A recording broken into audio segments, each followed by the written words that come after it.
didn't want to comply, they will more often than not give in. And it's certainly respectable, I think, for a country to stand up and say, no, we're not going to follow your rules. And unfortunately, most of these countries, that do stand up are not necessarily countries I'd want to live in, but certainly, when Cuba or North Korea or whoever stands up and says, or Iran and says, no, we're not going to comply with your rules. We're free.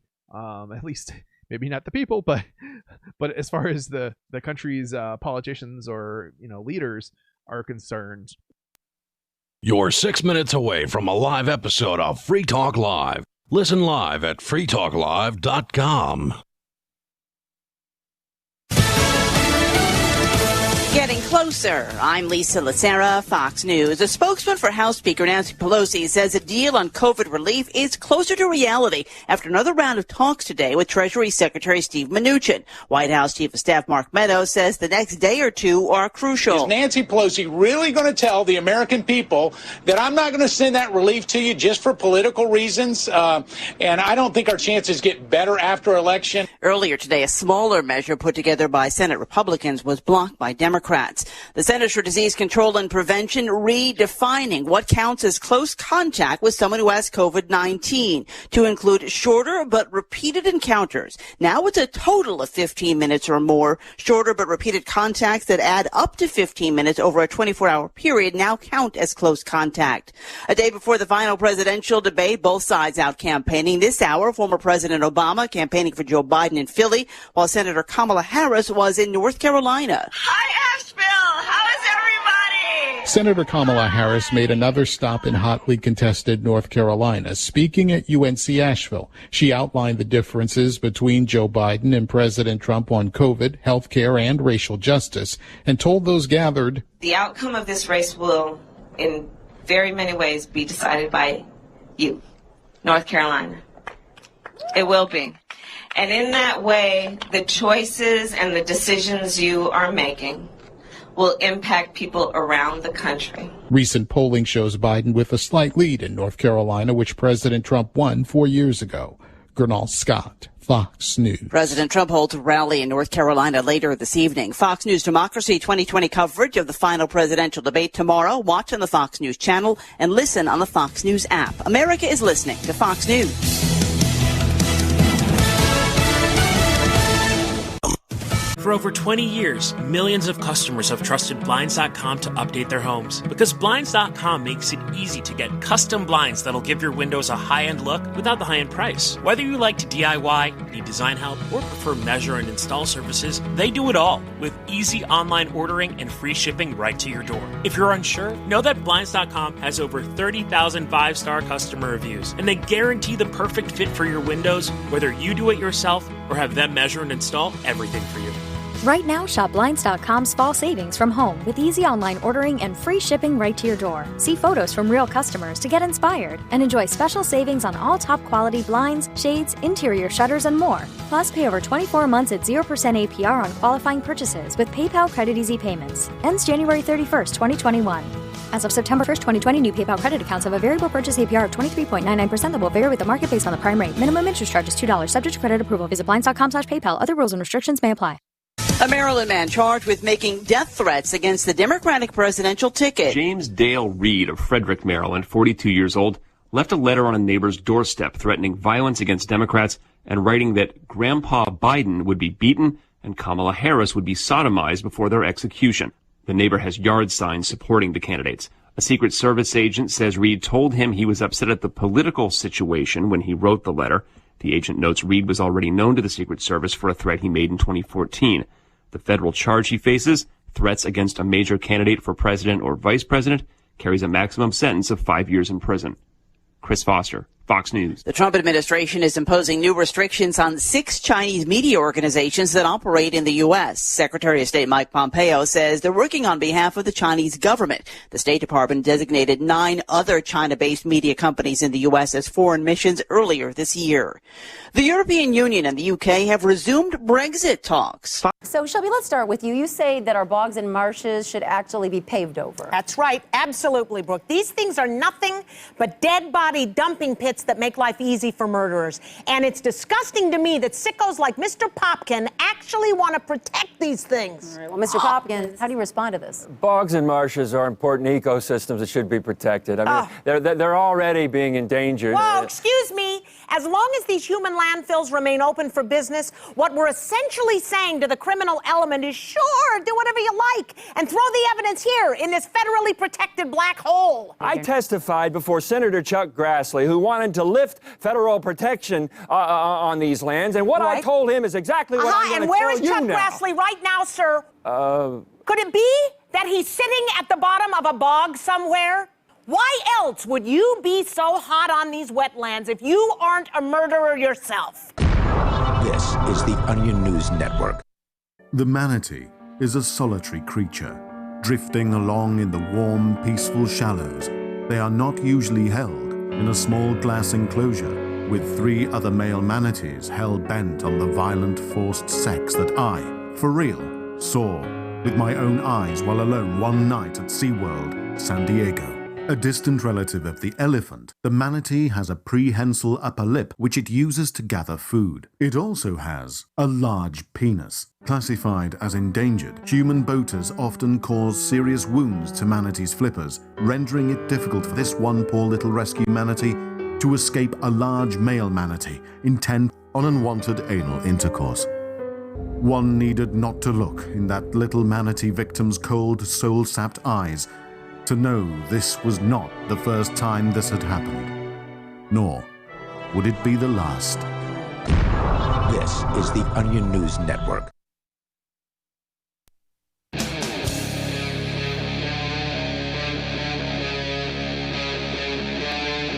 Free Talk Live.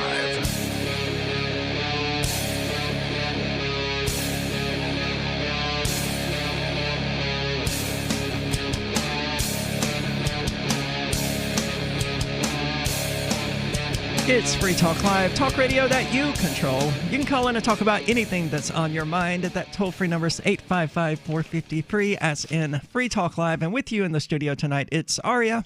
And Mark. And the big news of the day, of course, is that PayPal is jumping into Bitcoin. Presumably, this is the cause of the monumental Bitcoin price surge we've been seeing. But I have a hard time saying that this is actually because PayPal has, shown friendliness to Bitcoin, because Bitcoin has been going, it's 12% in the last 7 days. I've never actually wished that there was somebody in charge of Bitcoin until this moment, so that we could tell PayPal to shove it. I would agree. PayPal banned me for life, of course, last year. For life? For life. That's pretty impressive. They made it clear it was a ban for life. And it was entirely because I was selling Bitcoin, and they didn't like that at all. So it's okay for them, but not for me. And of course, the reason they're getting into it, it's not because of any ideological reason.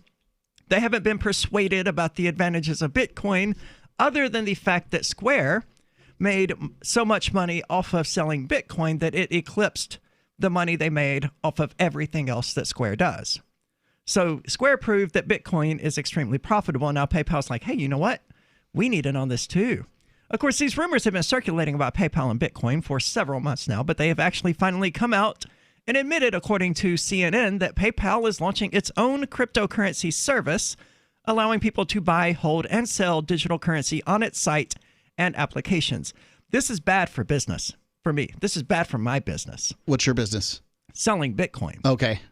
Because they're a competitor that everyone already uses. And trusts, yeah. Well, not everyone. They banned me. But they're easy to use. They are easy to use, but so is Cash App, But a lot of people don't. I don't know anything about Cash App. Okay. It's pretty much just like PayPal okay. and Venmo. It's a way of See, I haven't been banned for life from PayPal, so I haven't had the need to use whatever Cash App and Venmo are. A lot of them use all of them. Cash App is superior to PayPal in that PayPal allows you to send freely for friends and family. Yes. Cash App, it's always free. Okay. I don't know how Cash App is actually making money by doing this, other than, instant cash It's the internet. outs. They just want users. Yeah, but what advantage does that bring them? I don't know. But people generally aren't buying Bitcoin through Cash App. Well, I guess people are, enough for Square to, have made it their most profitable business venture. But it was always weird to me back before Cash App banned me for life, by the way. It was always interesting that people would send me money on Cash App to buy Bitcoin when they could just buy it directly from Cash App. So maybe this isn't necessarily the end for people out there selling Bitcoin just because they can get it from PayPal. Maybe they'll still send you the money and you send them the Bitcoin. I don't know why people do it other than not wanting to jump through Cash App and PayPal's KYC, know your customer hoops, but people do it. So the online payments company declared that adding crypto was a significant milestone on the path to mainstream adoption of cryptocurrencies such as Bitcoin. Bitcoin, by the way, needs to get its mess together. It really can't because it doesn't have, it doesn't have a mind. No, but it does have miners. And they're the ones, who are generally deciding what Bitcoin is going to be. And what they have decided is going to be is an unusable piece of crap. I finally picked up my Ford from the mechanic today. And of course, this mechanic takes Bitcoin. And because of the wallet that I was using, I had to use some Bitcoin and some Bitcoin Cash. I sent him the Bitcoin Cash, and it was like a fraction of a penny as the fee. Yeah, that's how Bitcoin Cash works. Yeah. Yep. It is a peer-to-peer open source currency. Yes. I then paid the remainder of the balance using BTC Bitcoin, and the remainder of the balance was like $350. It was an $8 fee to send that Bitcoin. That's because more than 2%. Bitcoin, BTC, is a peer-to-peer open source store of value. So they don't. It doesn't seem to be a priority. This isn't new. As a matter of fact, it's such an old argument with Bitcoin, going back 6 years now, that this appears to be a feature. Yes, and it's not going away anytime soon. No, it's a feature. I mean, just presume that that's how it's going to be. It's an undesirable feature. It is to me. Yeah.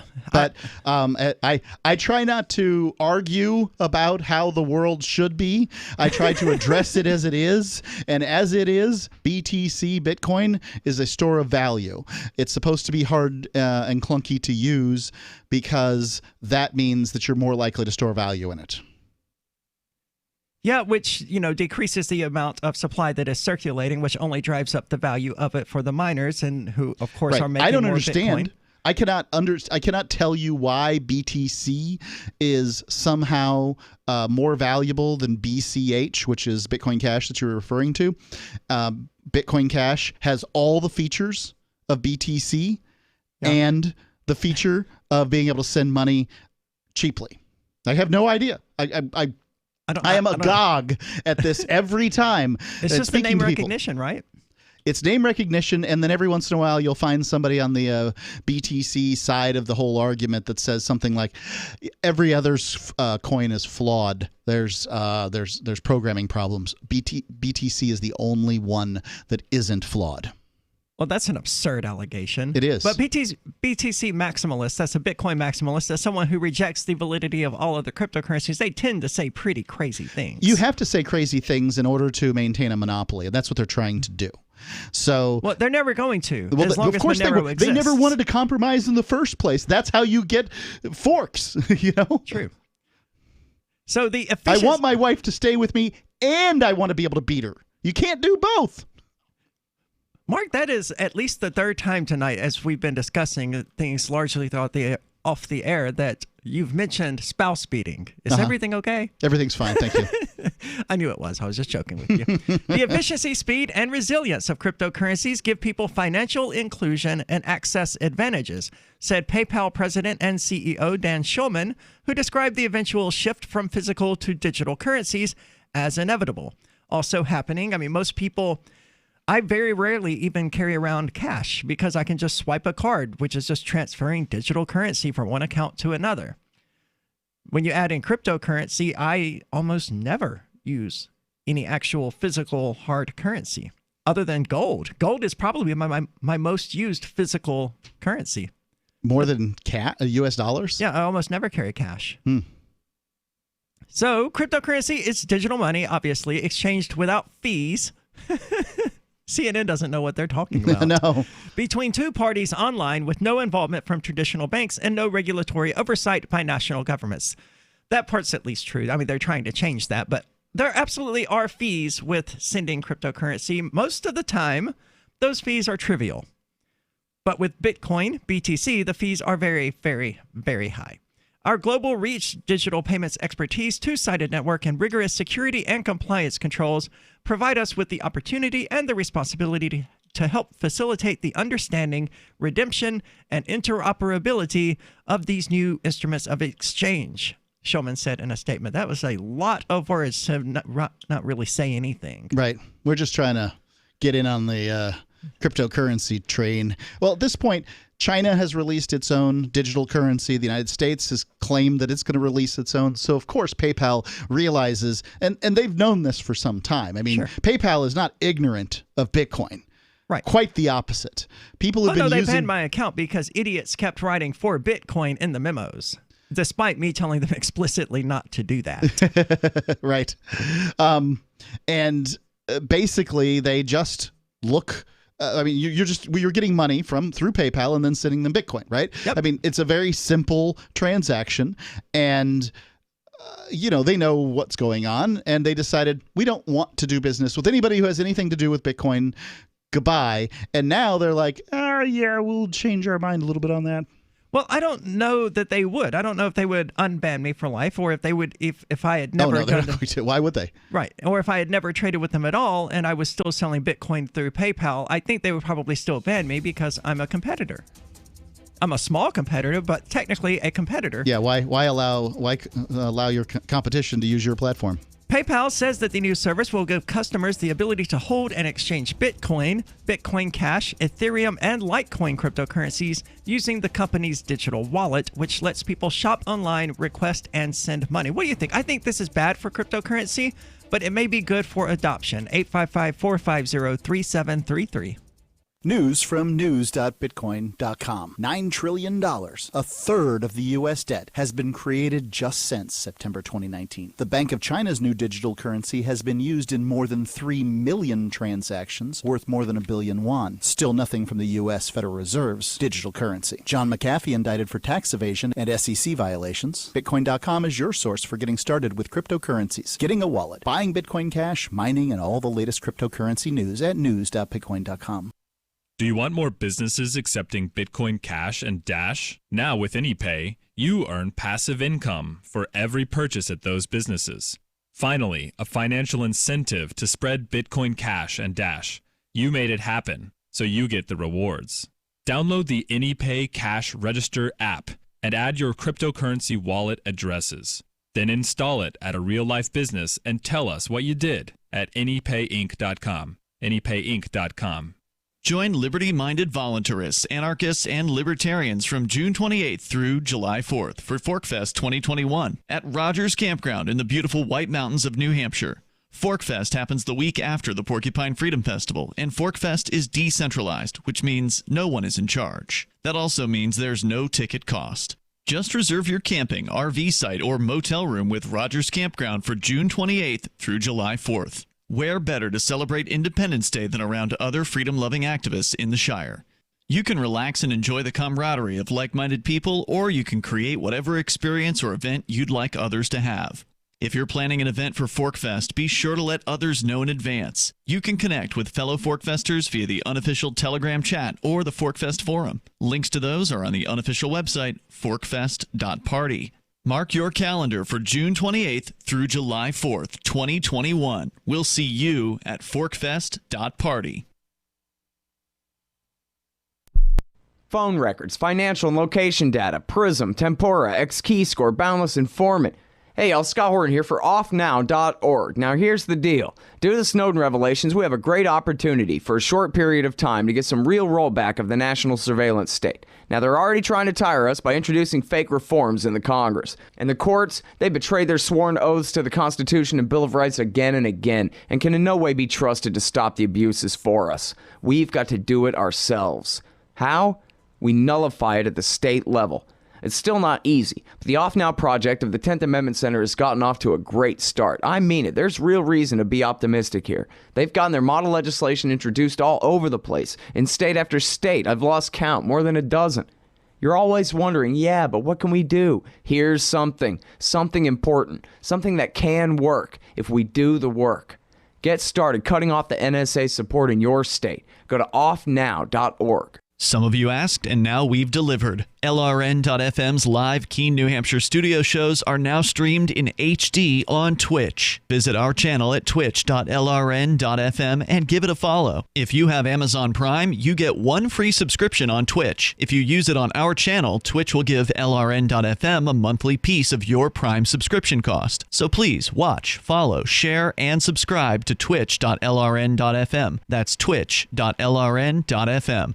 So you've signed the Shire Society Declaration and are planning your move to New Hampshire to be around more liberty-oriented people. Next, sign up for the Shire Society Forum at forum.shiresociety.com. There are a bunch of people there who are already in the Shire, and they want to meet you. If you're already in the Shire physically, you should also come by the forums. Remember, not everyone uses Facebook. New people are signing up for the Shire Society Forum every month, so drop in and say hello at forum.shiresociety.com.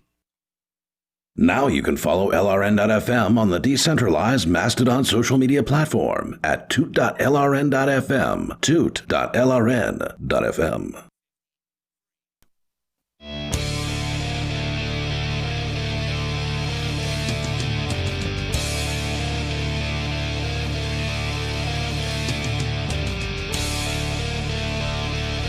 It's Free Talk Live, talk radio that you control. You can call in to talk about whatever is on your mind. That toll-free number is 855-450-FREE, as in freedom.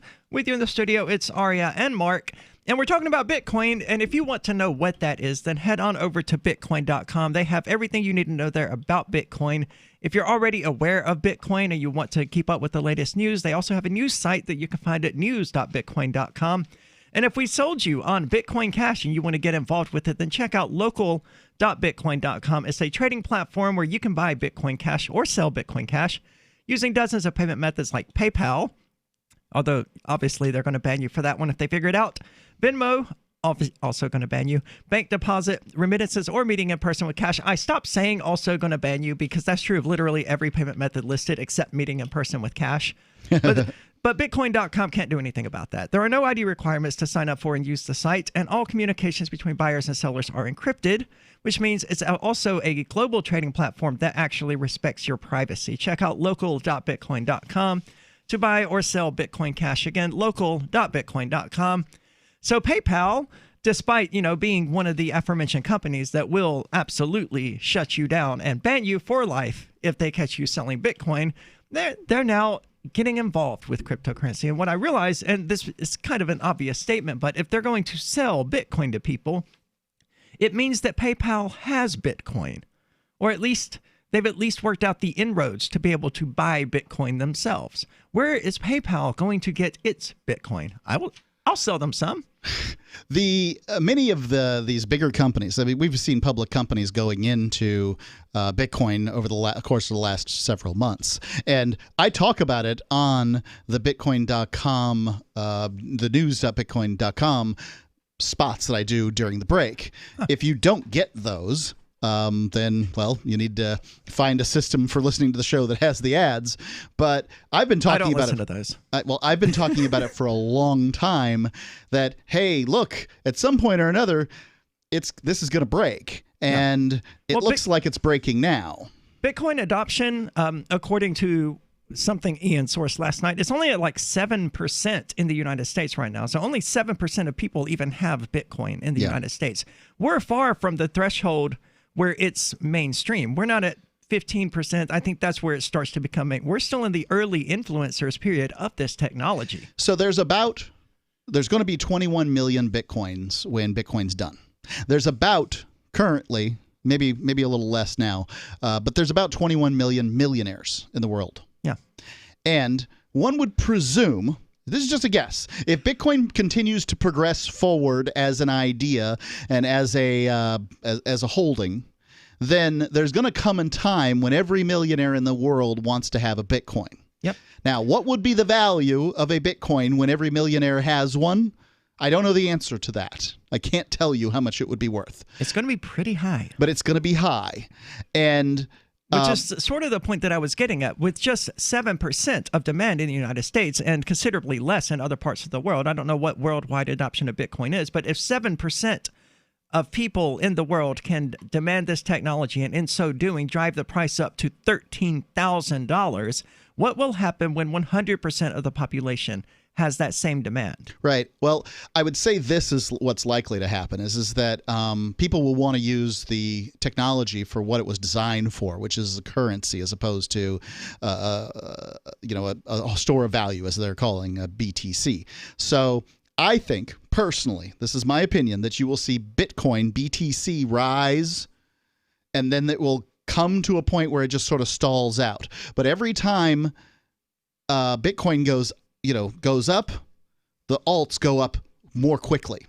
So, and by alts I mean every other cryptocurrency that's not Bitcoin. I hate the term altcoin because it suggests that all other cryptocurrencies only exist in relation to Bitcoin. At this point, it's true, or largely true. How's that? But when the altcoins, so most of the altcoins do what they say they're going to do. What we're going to have to do as a society or whatever, figure out which ones do it best. Monero has great services. So does Bitcoin Cash. So does a variety of them. Divi is attempting to be the easiest one to use. So is Divi a privacy coin? It is not a privacy coin. No.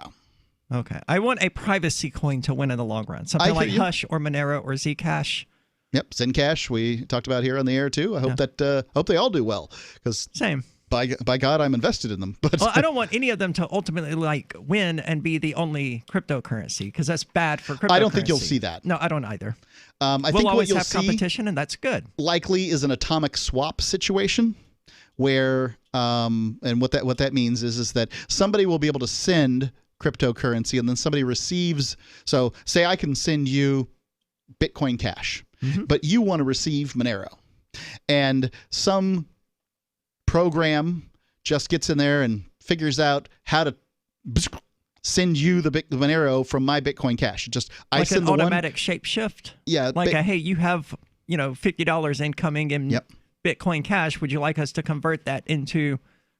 Okay, that would be a cool feature for a wallet to have. Actually, currently you basically have you pay 3% to a bank in order to do just about every transaction out there if you use a credit card, right? Somebody's already paying that. Yeah. Well, banks suck, Mark. I understand that. If some they are the literal devils. If a company can put together some kind of quick swap that takes 1.5%, everybody saves 50%. And that's a real good thing. I really truly believe this is the technology of the future. And maybe we'll see that be the case. Maybe we won't. I don't know.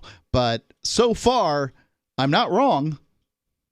No, I agree. It's definitely the technology of the future. I mean, we've been on this road toward digital payments for decades, and cryptocurrency is just the next step along that goal. Right. And I mean, it could have been one of these U.S. government cryptocurrencies, or quote cryptocurrencies, or it could have been, the Chinese digital currency. It could have been any of those, but they've already lost the ideological war. Well, they've already lost because they're going to create a cryptocurrency that they can inflate and make more of, is what inflate means. They're going to make one that they can make more of so they can continue to do the same dirty tricks they've done for centuries. And I don't mean those governments, but I mean governments generally, right? For millennia. Governments have manipulated money for their own benefit, and they're going to not want to stop doing that. But it's going to be even more clear when you put your digital dollars into the digital bank. Bitcoin was, and they were worth 5 Bitcoins. And then when you pull them out, they're worth 4. You're going to be like, why am I storing my currency in digital dollars?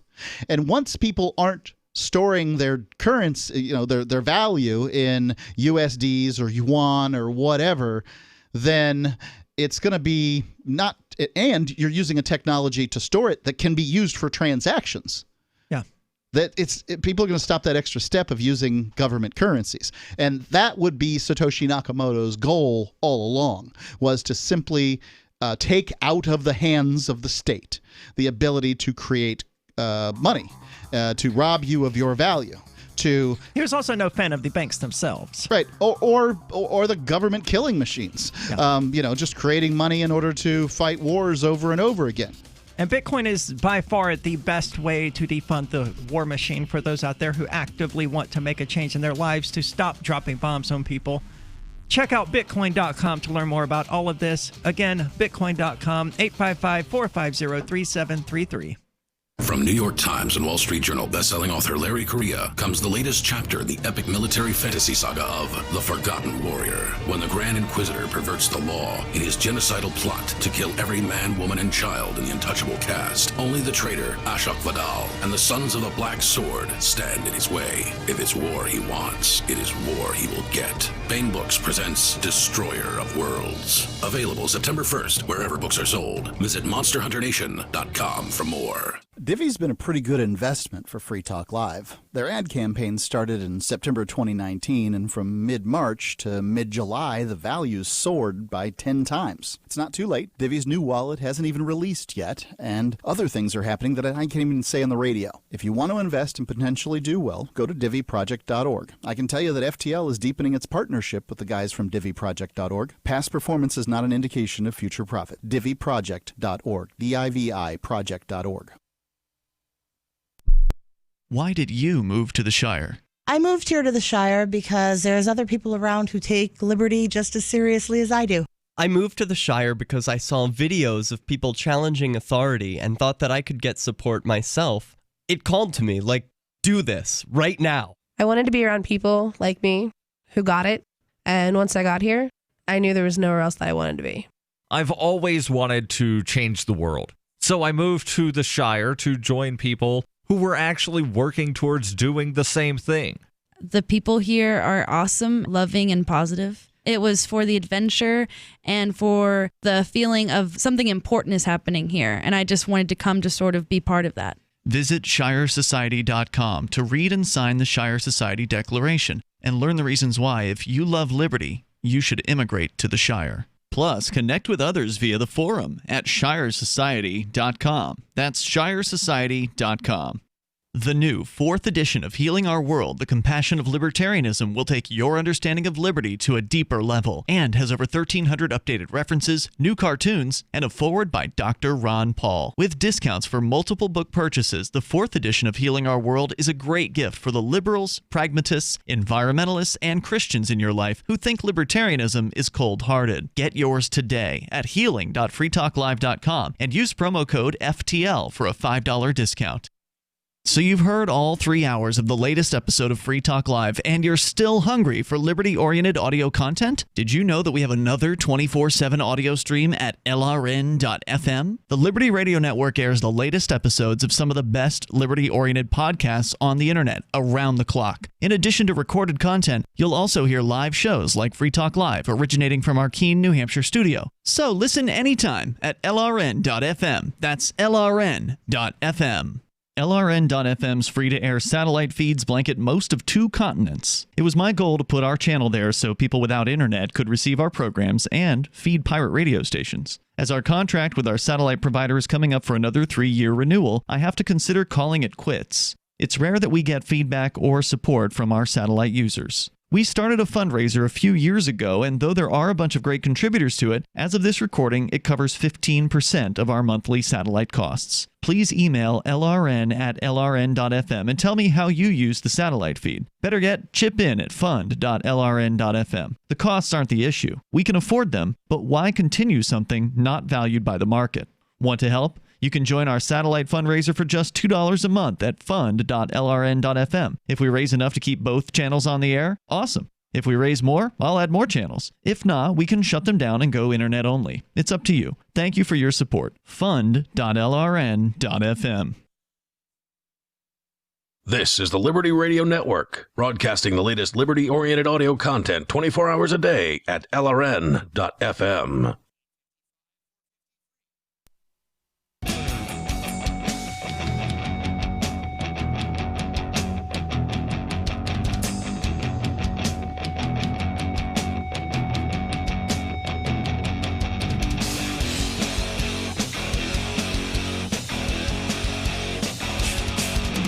It's Free Talk Live, talk radio that you control, the only show where you can call in and talk about anything that's on your mind. That toll-free number is 855-450-3733. And with you tonight, it's Aria and Mark.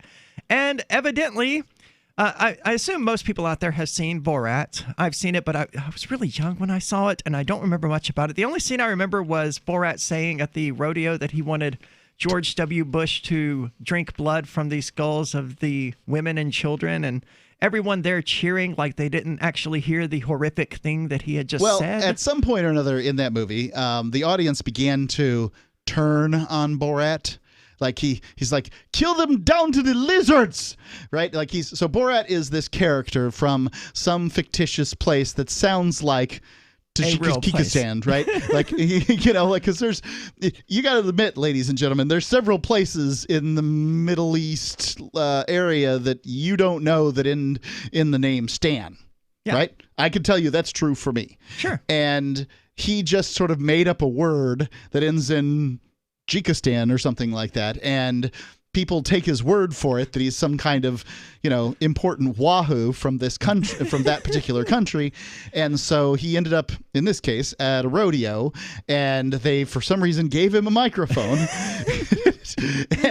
and he said, you know, basically appeared to be a Muslim that disliked the Iraqis. And of course, you know, at the time, this was 2002 or something, 2003, whenever it was. Yeah, this was at the peak of that the fervor. Nonsensical patriotism nonsense. And of course, people wanted to believe that we weren't killing the Muslims because of Muslimness or whatever. Then, you know, having a Muslim say, yes, kill them, sounded good. At one moment, it seemed like he was just passionate about America and its intervention in the Middle East. And later it became like, man, this guy's bloodthirsty and crazy. And even the rodeo crowd began to, like, you know, like the clapping began to diminish markedly. And I'll have to watch it again. It was really obvious. What Borat does, well, what Sacha Baron Cohen, who is the performance artist for Borat, what Borat is one of his characters. And so he's, you know, odd. Yes, he is. And, you know, for instance, Borat went to a beach wearing a ridiculous thong bathing suit because, you know, when you see a guy in a, you know, small bathing suit at the beach, you're guessing European, gay or European, and trying to figure that out.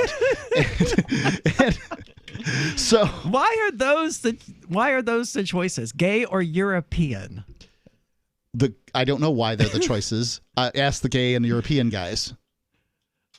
Let's go to the phones before we get too much further into it. Before we make everyone angry, we've got Dave calling from New Hampshire. Dave, you're on Free Talk Live. Hey guys, so in the liberty struggle for New Hampshire liberty, we've all had our frustrations over the years. But it's easy to lose track of just how much progress we've made in some areas. And so you guys probably both remember, especially Mark, you probably remember all the different open carry hassles that I had, and I got video of back in 2007 era. And most people who know of me know of like the one incident, right, where the DPS trooper comes up to me and confronted me, and then this crowd comes spilling out of the nearest building to confront him. But something happened this week, I think, that just illustrates how much more accepted open carry is. There was a rally where the main Republican candidate for Senate in New Hampshire, Carla Garrick, was speaking, and she just happens to have a pistol strapped on, and no one cares. I spoke at a rally Monday, and I was open carrying with the pistol on my hip, and no one cared there either. I was at. I went to a hardware store this morning, and I noticed on the door they now have a no firearms sticker, which I still consider a victory in so much as they acknowledge that you were allowed to wear a firearm into a store unless we put up a sticker. And dude, I don't even give it any thought. I walk into everywhere I go open carrying. Right. And, you know, and that's in most places it's fine. I should clarify something. It's a picture that it looks like Carla Garrick, and Carla Garrick posted it, And the person speaking, who looks like Carla Garrick in the picture, is open carrying. I'm not 100% sure that it was Carla Garrick who was the one, but I think so. Okay. So, yeah, I mean, now in New Hampshire, there have been a lot of strides towards freedom as far as guns go and these sorts of things. You know, it wasn't the reason I moved to New Hampshire, the kind of freedom that I was looking for, but I know a lot of people are. There's a guy from California that visited last week, and he just thought it was wonderful that he could carry a gun.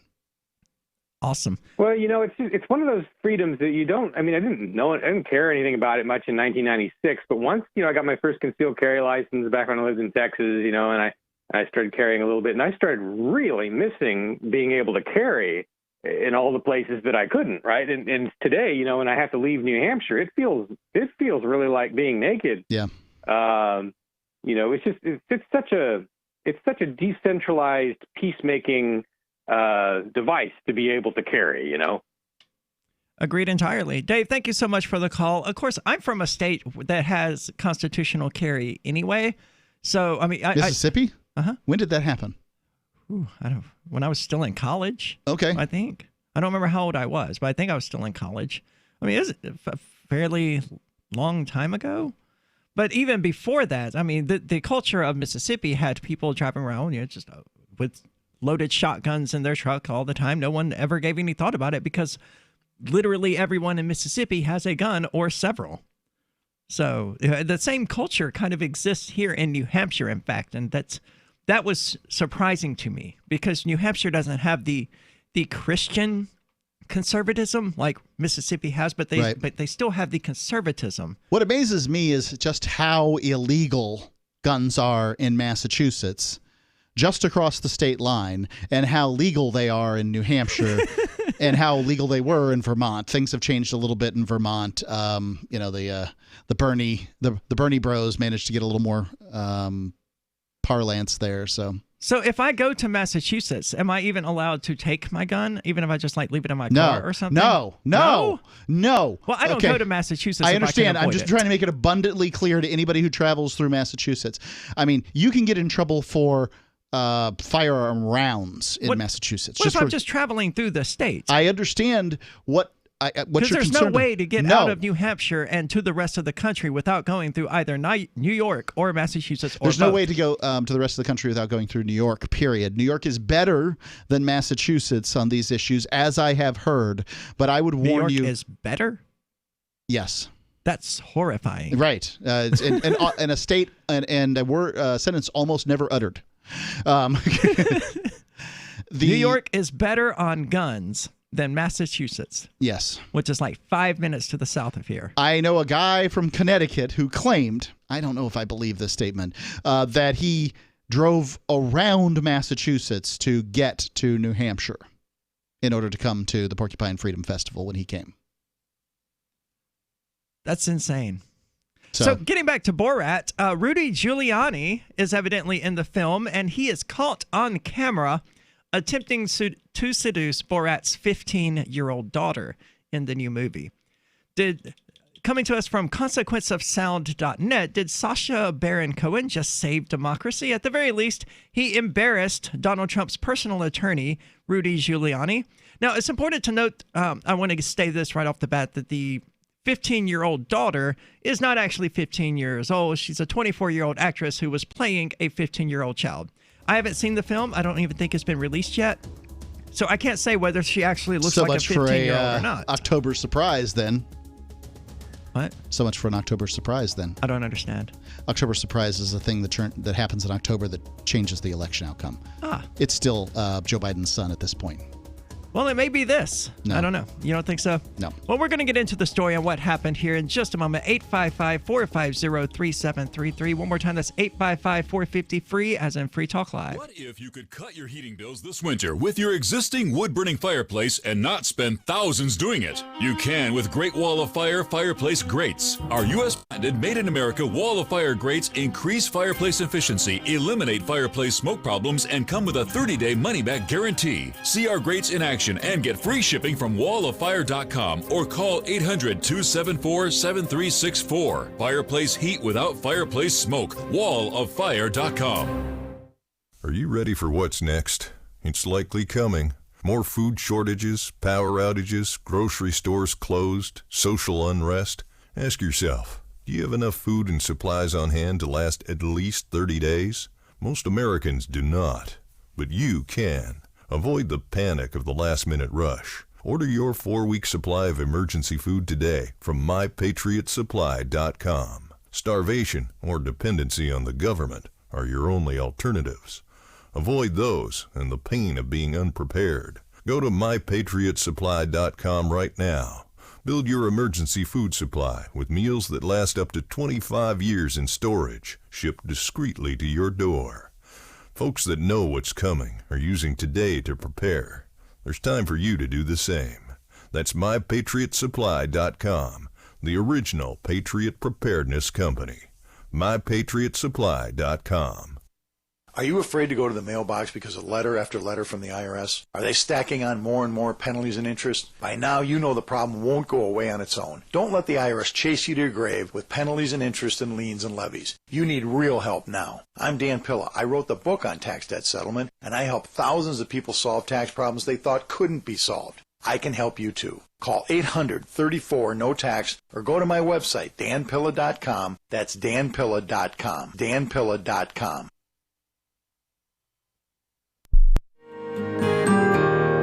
So the protection of life, liberty, and property is what the Free State Project is all about. But it's an effort to move 20,000 people who understand. It's about demonstrating to the entire country that, yeah, we can have a free market, a truly free market. Making it just a freer, great place to live. It's the world's largest voluntarist libertarian community, and it's only getting bigger. That's amazing, to be able to move to a place where other people passionately believe in being free and independent. What the Free State Project is managing to do, though, is to put their money where their mouth is. It's physically getting up across the country and saying, let's go someplace and let's demonstrate the power of these ideas. There's a lot of kind of philosophy that surrounds liberty. There's a lot of thinking about it and talking about it. But here in New Hampshire, people are doing it.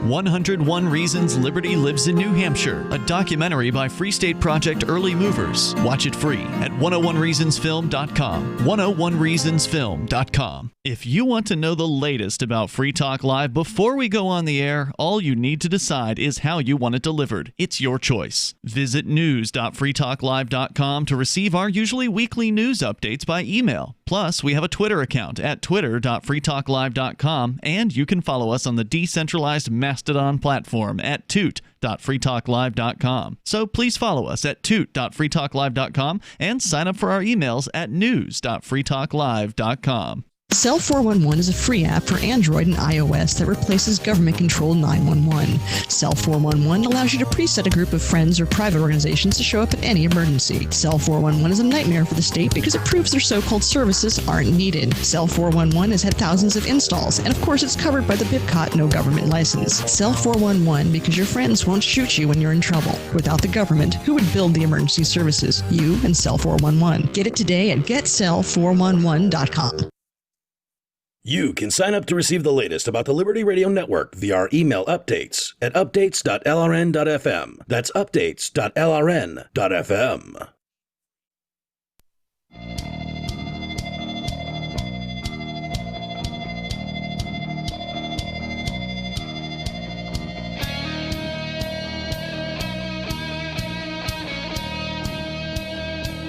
It's Free Talk Live, talk radio that you control. The only show where you can call in to talk about anything that is on your mind. That toll-free number is 855-450-3733. With you in the studio, it's Aria and Mark. And the new Borat movie I just looked at comes out this coming Friday, evidently, on Amazon Prime Video. Surprising. This is probably going to be one of the few movies to even release this year. I realized that last night when I finally got the chance to watch a horror movie for the first time this month. I mean, Mark, you know, I watch a lot of horror movies. Yeah, you're really into them, especially during the month of October. Yes, and I have not watched one prior to yesterday, this entire October. So I finally set aside time to do that, and it was supremely disappointing. I mean, that's kind of the issue here. If you only get one movie to watch, probably throughout the entire month, it needs to be a really good movie. If I was going to, if I knew I would have the opportunity to watch like 5 or 6 more, then it didn't have to be as good. I saw briefly What's the one? Is it called Scream? The one, I don't know. It's a new series. I don't know anything about it, but I saw it on Scream? Yeah, maybe. Scream is very old. Well, you're younger than I am too. Yeah. Who's the attractive young man that was dating Demi Moore? I have no idea. Yeah. I don't keep up with this. Aaron Kutcher? No, something I've got. Is this in the movie? No, this is in real life. Okay. Who's Demi Moore? Oh, God. So in a bid to resuscitate Donald Trump's floundering presidential campaign, and again, this is coming to us from Consequence of Sound. I don't know whether the presidential campaign is floundering or not. I saw a bunch of news articles saying, oh, Biden is leading by 10 points in Pennsylvania and all of this other crap. I just don't understand how anyone can take polls seriously after 2016. Did they not learn definitively then how useless polls are for gauging the pulse of the American people? Well, I don't know if it's definitive. No. At this point, you would have to believe that people. So they're doing a lot of polling. And yes, and they did in 2016 as well. With the intention of finding out whether or not they made mistakes. It would behoove the polling organizations to be correct. Yes. There's a lot of money to be made in being correct about who's going to win where. But they were all wrong 4 years ago. They weren't all wrong, but they were, certainly. The overwhelming majority were all wrong. Nate Silver of 538, he's a statistician, so he tracks these numbers regularly. He is always looking at these polls, and he predicted Hillary Clinton at the start of the day a 95% chance of victory based on the poll numbers he had seen. And of course, Donald Trump won. Yeah. So all of the polls, one of the most well-known people who crunches these kinds of numbers came up with 95 to 5%. And he was wrong. Well, and it could go either way. And I think that this would cement the death of polls. I have to hedge that statement real quick because he wasn't exactly wrong. I mean, he gave Donald Trump a 5% chance of winning. If something with a 5% chance of happening happens, that doesn't mean the chance wasn't 5%. Sure. That's a pretty lame excuse, though. Yeah. I mean... but I didn't want to say that before the fact checkers over on the Matrix server started saying I said something stupid again. Yeah, there's a lot of companies that make a lot of money being right on polls, and they better be right. And there's a way for them to be right, whatever that is. So they need to figure that out. Well, again, they were. But I'll say this: it is really hard to beat an incumbent, and the Trump supporters are wily, right? They're just as likely to say, "Yeah, I'm supporting Biden," just because it would throw things off, because they don't like the polling companies. I don't know how true that is. I imagine they want, to create the illusion of massive amounts of support for Donald Trump. Wouldn't you think? I haven't gotten one single call of anyone asking me my opinion on the presidential election. I haven't gotten a call about anything in regard to the election or a Facebook message or an email. Well, I get emails, but mostly it's because people find out my email address and they subscribe me for this nonsense. Well, they want to know whether or not my, they want to let me know that my car warranty is nearly up. I get a lot of those. Yes. It's surprising. I get a Medicare one too, and I'm not old enough for this. So, Hunter Biden did a lot of stuff recently. Trump has gone as far as to claim without evidence that he's in possession of raunchy photos and videos involving Hunter Biden and underage girls. But in Cohen's Borat subsequent movie film, love the name, it's Giuliani who's seen engaging in such promiscuous activity. Spoilers are ahead, so for those people who actually want to watch the movie, I'm not going to really get into... I mean, it's a very minor spoiler. Towards the end of the film, 24-year-old actress Irina Nowak, playing the role of Borat's 15-year-old daughter, sits down for an interview with Giuliani in a New York City hotel room. After she gins him up with a series of compliments and red meat questions related to China, she invites Giuliani into the next room for a drink. Once in the bedroom, which has been rigged with hidden cameras, Giuliani sits on the bed and begins touching her back. She removes his microphone, and Giuliani untucks his shirt and reaches into his trousers. Borat, wearing a bra... You look horrified. I'm listening, yeah. Borat, wearing a red bra and panties, then bursts into the room and yells, "She's 15. She's too old for you. Please take me instead." That's wonderful. Yeah. Giuliani promptly exits the room, and Borat and Tutar are then seen running down the sidewalk to the well of police sirens. Now, it's important to... I have not seen the film, but it doesn't say that she ever pointed out that she's 15 years old. And I got to tell you, as someone who looks at a lot of women, there's a really big difference between a 24-year-old and a 15-year-old. Yeah. To the extent that I don't think most 24-year-olds could believably say that they're 15 years old. So if she didn't like sit down there and say, "Oh, I'm a 15-year-old reporter," then I don't see any reason why Rudy should have believed she was 15 years old.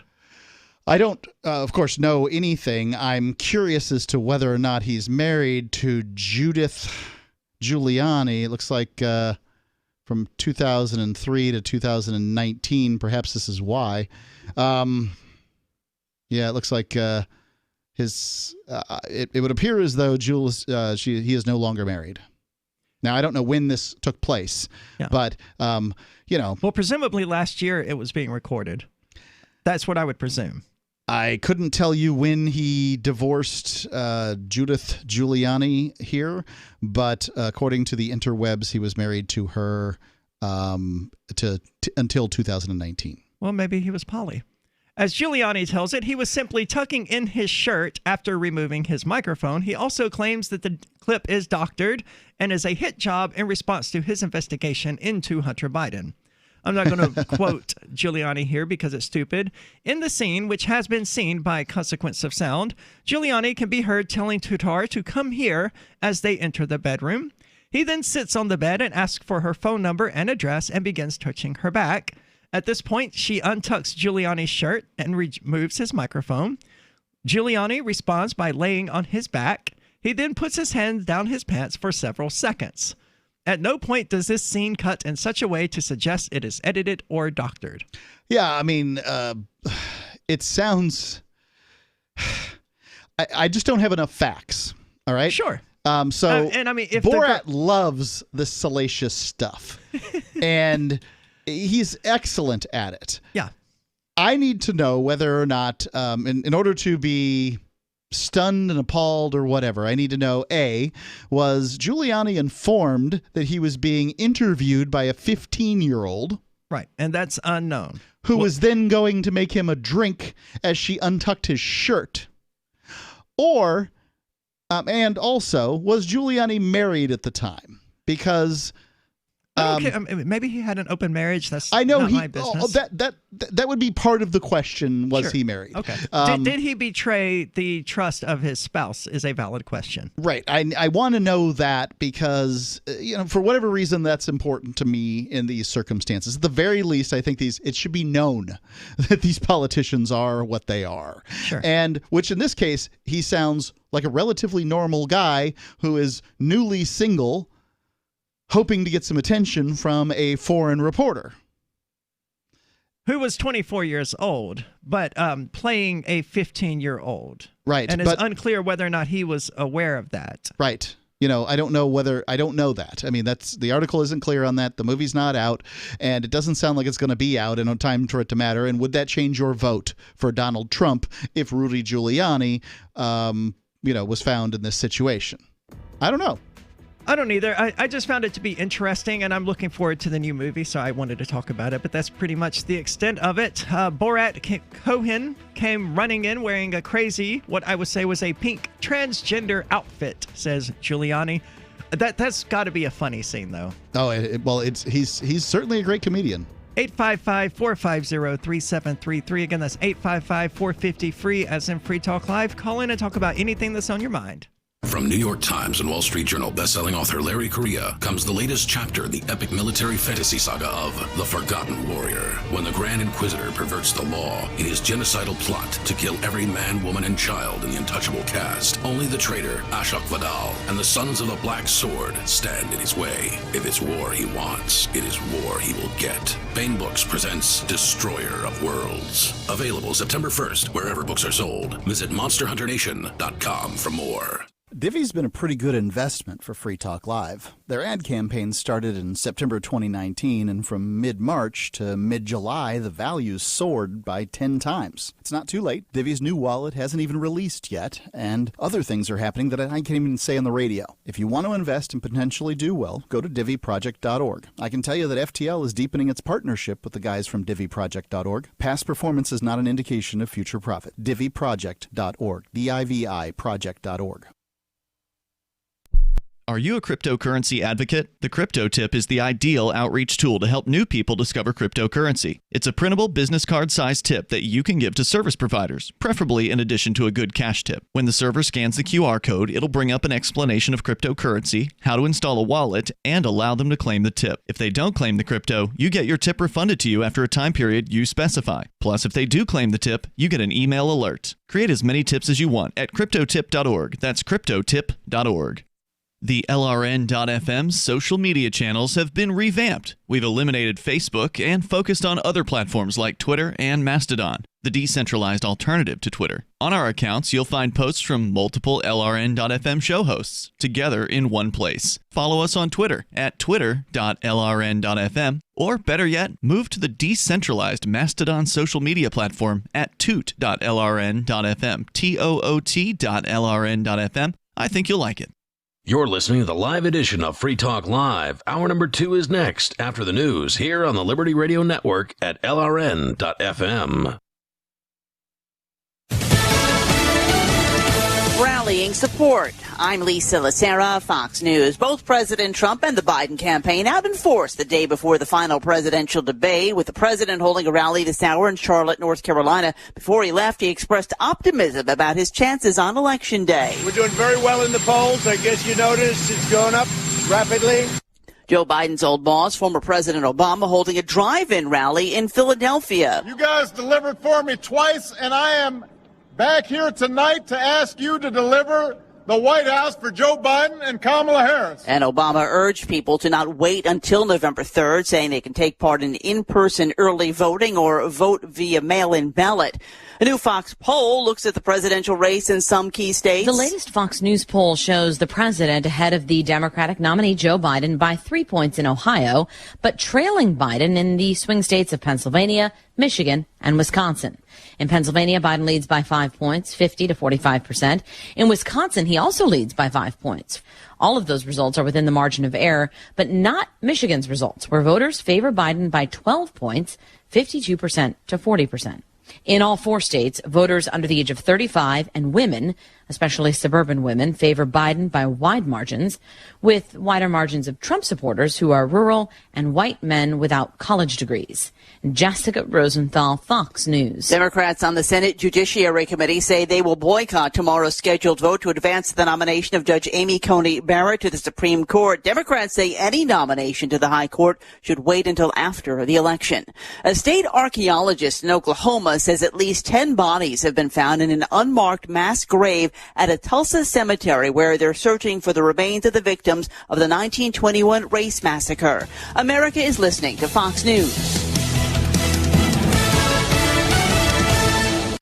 For over 20 years, millions of customers have trusted Blinds.com to update their homes. Because Blinds.com makes it easy to get custom blinds that'll give your windows a high-end look without the high-end price. Whether you like to DIY, need design help, or prefer measure and install services, they do it all with easy online ordering and free shipping right to your door. If you're unsure, know that Blinds.com has over 30,000 5-star customer reviews, and they guarantee the perfect fit for your windows, whether you do it yourself or have them measure and install everything for you. Right now, shop Blinds.com's fall savings from home with easy online ordering and free shipping right to your door. See photos from real customers to get inspired and enjoy special savings on all top quality blinds, shades, interior shutters, and more. Plus, pay over 24 months at 0% APR on qualifying purchases with PayPal Credit Easy Payments. Ends January 31st, 2021. As of September 1st, 2020, new PayPal credit accounts have a variable purchase APR of 23.99% that will vary with the market based on the prime rate. Minimum interest charge is $2, subject to credit approval. Visit Blinds.com/PayPal. Other rules and restrictions may apply. One college in the Southwest taking an unusual approach to trying to keep school open in the next semester. Spring will start early for students at Arizona State University. If all goes as planned, the spring semester will begin in the fresh air in January. Public health officials recommend, that outdoor spaces are a good place to be right now during COVID-19. And so we just want to make sure that we're taking advantage. That's ASU spokesperson Katie Paquette, who says they're heading into the most beautiful months in Arizona and want to take advantage of the weather. So they have built new outdoor spaces on their Tempe campus. We've got multiple learning modalities for students. The school is working with faculty and staff to figure out what can be hosted in an outdoor environment. We're still finding ways to connect and making the most of the technology. CJ Papa, Fox News. Meanwhile, Washington Governor Jay Inslee is now requiring colleges and universities to provide quarantine facilities for all students if they are exposed to the coronavirus. A new poll takes a look at what people think of the messaging of the presidential candidate. When commercials come on, don't push the button. Instead, listen. Even if you don't sell things for a living, you're still selling in the various conversations and transactions that make up your busy day. With money and attention so scarce now, effective communication skills have never been more important, especially if you're a job seeker. So take a lesson from Madison Avenue. Often the fewer words, the more effective the message. Like Jiffy Lube, where you never need an appointment, or the Office Max ad that says, you supply the ambition, we supply everything else. How about online ticket broker StubHub.com, the way in when it's sold out, or CyberCupidMatch.com's seductive, go ahead, it's okay to look. How cleverly and succinctly can you distill your message? For more tips, hit survivalspeech.com. I'm Holland Cook. The Dick Cheney Vice Presidential Library opens in a pitch-dark, sulfurous underground cave, and a seedless watermelon is coming to grips with the fact it'll never be able to have kids. This is the Onion Week in Review. Following a litany of tragedies occurring over the past year, a report this week from scientists at Princeton University confirmed that 90% of the Earth's atmosphere is now made up of thoughts and prayers. Researchers confirmed that with the rise of tragic events occurring all across the world each and every day, the Earth's atmosphere is 7% nitrogen, 3% oxygen, and 90% emotional pleas begging for everything to be okay. In other news, a new study finds nothing that will actually convince you to change your lifestyle, so just forget it. UMass Dartmouth is beginning to regret offering a course in applied domestic terrorism, and a sparrow thinks it might have caught the bird flu after puking seeds all morning. Stay tuned after the video for a brief tear in the fabric of space-time, offering a glimpse at next week's Onion Review. And keep checking theonion.com for more. This is the Onion News Network.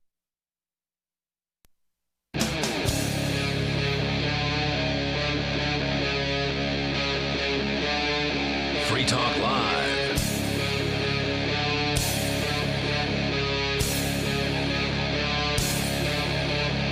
It's Free Talk Live, talk radio that you control, the only show where you can call in and talk about anything that happens to be on your mind. Toll-free numbers 855-450-3733. That's 855-450-FREE, as in Free Talk Live. With you in the studio is Arya and Mark. And are lockdowns killing people? The Federalist seems to think so. And, I mean, we know to a degree that that's true because people are committing suicide. People are becoming alcoholics and dying from alcohol poisoning. And, presumably drugs in the same vein. Yeah. But to what extent is this happening? I don't know. The Federalist seems to think that the lockdowns are killing more people than the virus. And this is how to show people that, according to them. And I'd also point out that people in nursing homes right now, because this virus is really a nursing home issue, a geriatric issue, not much else. And it, pardon me, somebody's calling my thing. Sure. It's, the people in nursing homes, they're not getting to see their families in a lot of cases. They're being held for months without seeing their families, and their will to live is being sapped out of them. And at certain points in life, if you don't have a will to live, you're not going to. Yeah, that's tragically true. It didn't help that so many of these states, sent people with coronavirus into nursing homes. Right. And then, allowed them to die. But you see it every night on the news ticker. On the news, a ticker with the cumulative death toll from the coronavirus. I don't see that every night on the news because I don't watch the news because I don't want negativity in my life. I do watch the news for Saipan every 5 days out of 7. And they do have this ticker. So what'll happen is 2 or 3 people will show up from someplace. They'll get tested coming off the plane. They'll be found to have a fever. They don't know they're ill. And then they find out that they've got the Rona, and they send them off to quarantine. To one of these FEMA camps. In this case, it's a resort that's being paid to, well, nobody's coming to Saipan now anyway, so they're lucky to have the business at all. So the government's paying for the resort fee.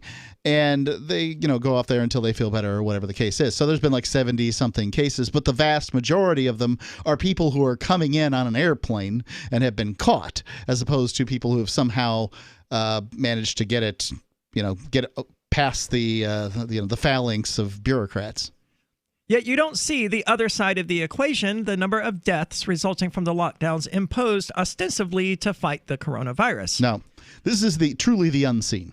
More and more medical professionals are recognizing the severe damage the lockdowns have caused to present and future public health.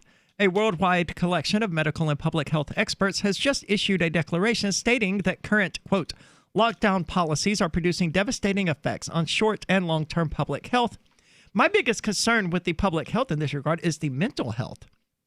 Like the Canadian Dr. Fauci, whatever her name was, we talked about her last night, who's advocating that, you shouldn't have sex, but if you do, you should wear a mask while you have sex. She recognizes that, sex is critical to the human condition. It's important for people's mental well-being. Why aren't they acknowledging that interacting, sitting across from someone, having a conversation with, hugging someone, these are all critical interactions for a person's mental health? Yes. They are. But they're just sweeping that under the rug like that isn't even a thing. Seeing a smiling face when you're going through a grocery line is critical to human health. And especially if you're having a bad day. Yeah. Mental health is suffering with this whole you can't see people's mouths. At this point, if I get a mask and I have the time, I draw a smile on it. If I'm going to be forced to wear this thing, at the very least, I'm going to be smiling at somebody all the time. And I think that may trick slightly their lizard brain, So, I'm trying not to think about you at home with like a permanent marker, just drawing smiles on masks and passing, okay, I can wear this one tomorrow, drawing. No, I don't usually wear new ones. I got old masks. And that, to quote, keep these measures in place until a vaccine is available will cause irreparable damage with the underprivileged disproportionately harmed. This Great Barrington Declaration, they provided a link, argues that public health policy should instead focus on protecting vulnerable parts of the population, such as the elderly and infirm, while allowing the rest of the public to return to normal life to build up herd immunity. Yeah, this is really the best, like the thing that we said to do on air, what I said to do on air months ago, which is everybody had adopt an old person and bring them the stuff that they need, then we would have solved this problem a long time ago. The rest of us all got the Rona. We'd have been out as sick as Trump got, and, they would have been fine. And Trump's not in very good mental health in the first place. I mean, very good physical health in the first place. No, and he was fine. And he's old. Within a few days, almost 32,000 medical and public health professionals had signed the declaration. Its author's argument is reinforced by increasing evidence that the lockdowns have not had any effect on reducing deaths from the coronavirus.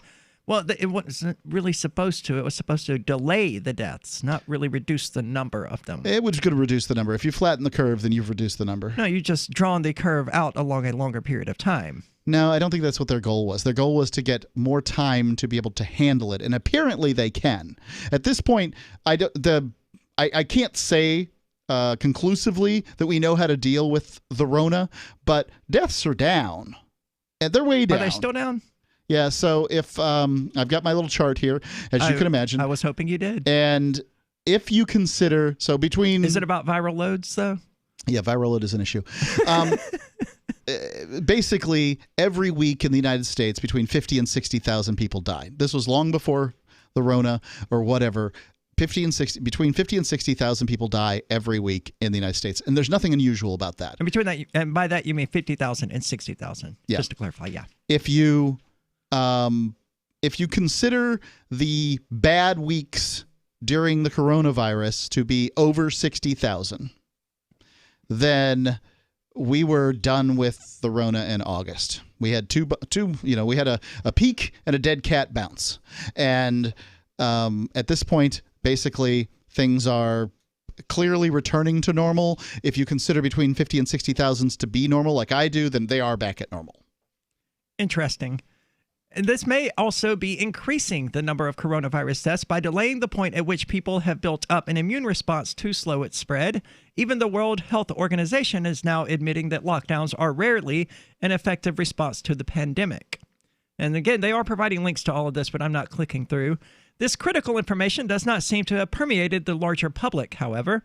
No news ticker will display the total number of lockdown-induced fatalities. Right. You don't have any idea. And honestly, you don't have any idea how many people have died of the Rona either. Because, sure. I mean, how are you to say if somebody dies that they died? You can say whether or not they died and tested positive.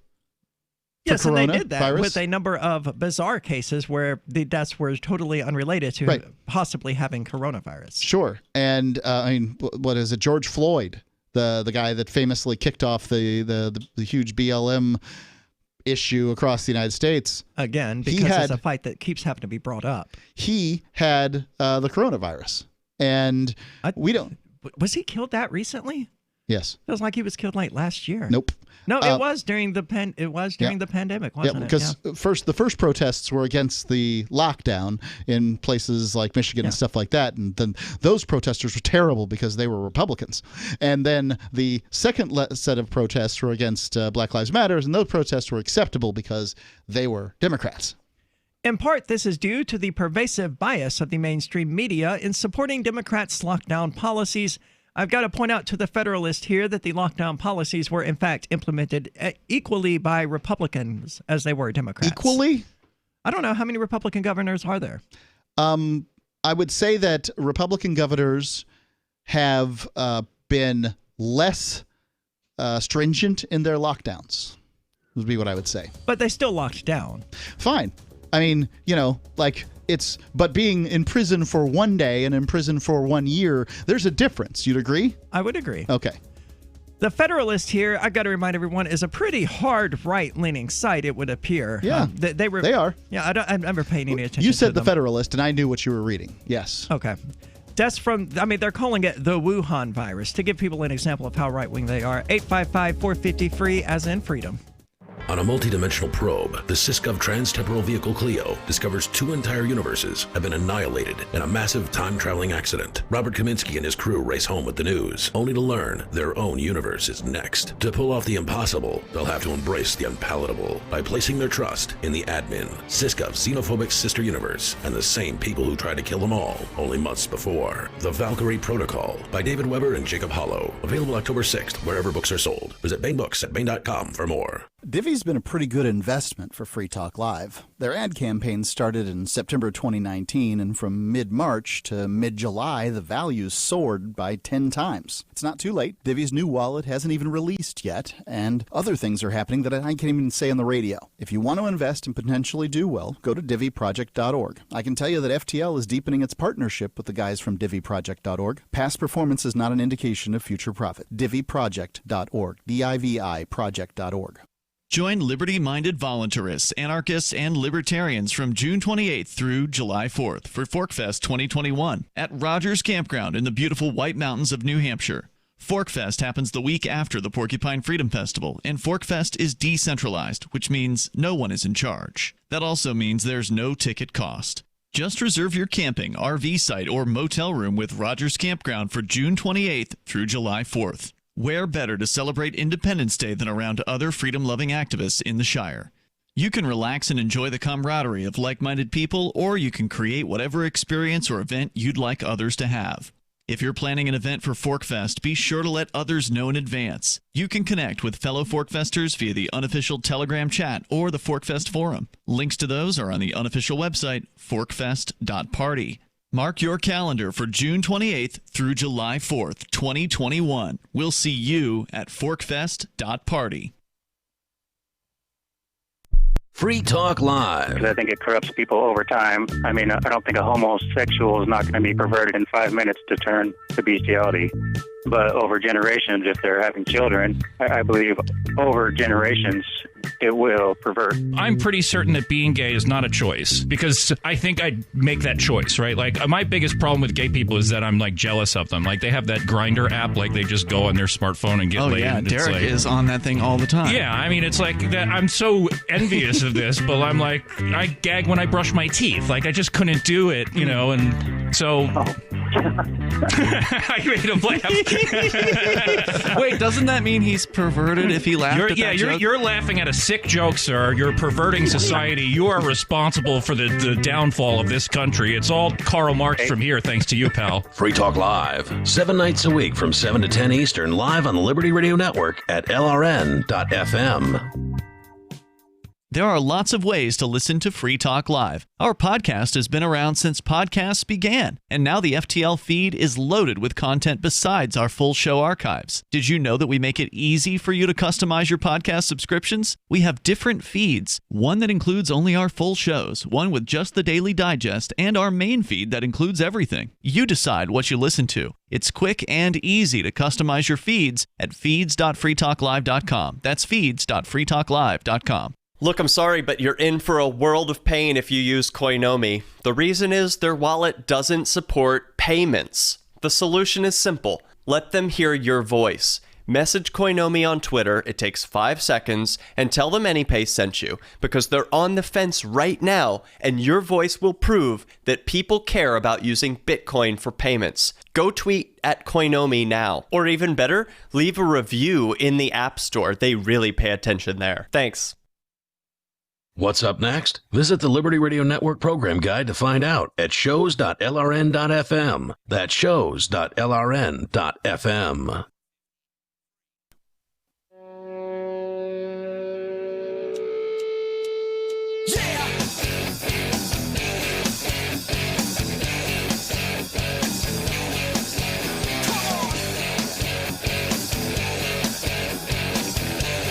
It's Free Talk Live, talk radio that you control. You can call in to talk about whatever's on your mind. That toll-free number is 855-450-3733. With you in the studio tonight, it's Arya. And Mark. And Intercoin is built to help democratize power to the people and to their local communities.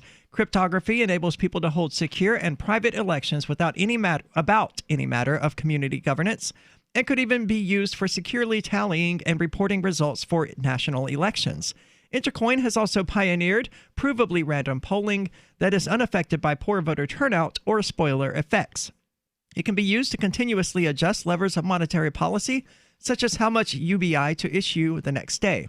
Intercoin is attempting to regain some of the freedoms that are threatened on the internet and the real world, and we think that's important here on Free Talk Live. So we accepted $40,000 worth of Intercoin tokens from Intercoin Inc. for advertising. If you also think freedom is important, check out Intercoin at intercoin.org. You can invest in this project and potentially make big gains or just be involved and shape its future. Again, that's intercoin.org, INTER coin.org. And we're talking about the lockdowns here and this very right-leaning piece from the Federalist. Well, evidently, that's expected from the Federalist. Yeah, that's what they do. I generally don't keep track of which news agencies are left or right because I just go into it knowing that, hey, they have some kind of angle. This Barrington Accord, or whatever they're calling it, is accurate. I have not heard anything that they have said in this article to be inaccurate, even though they may have a bias. They have provided links, but I have not clicked through on any of them. Okay.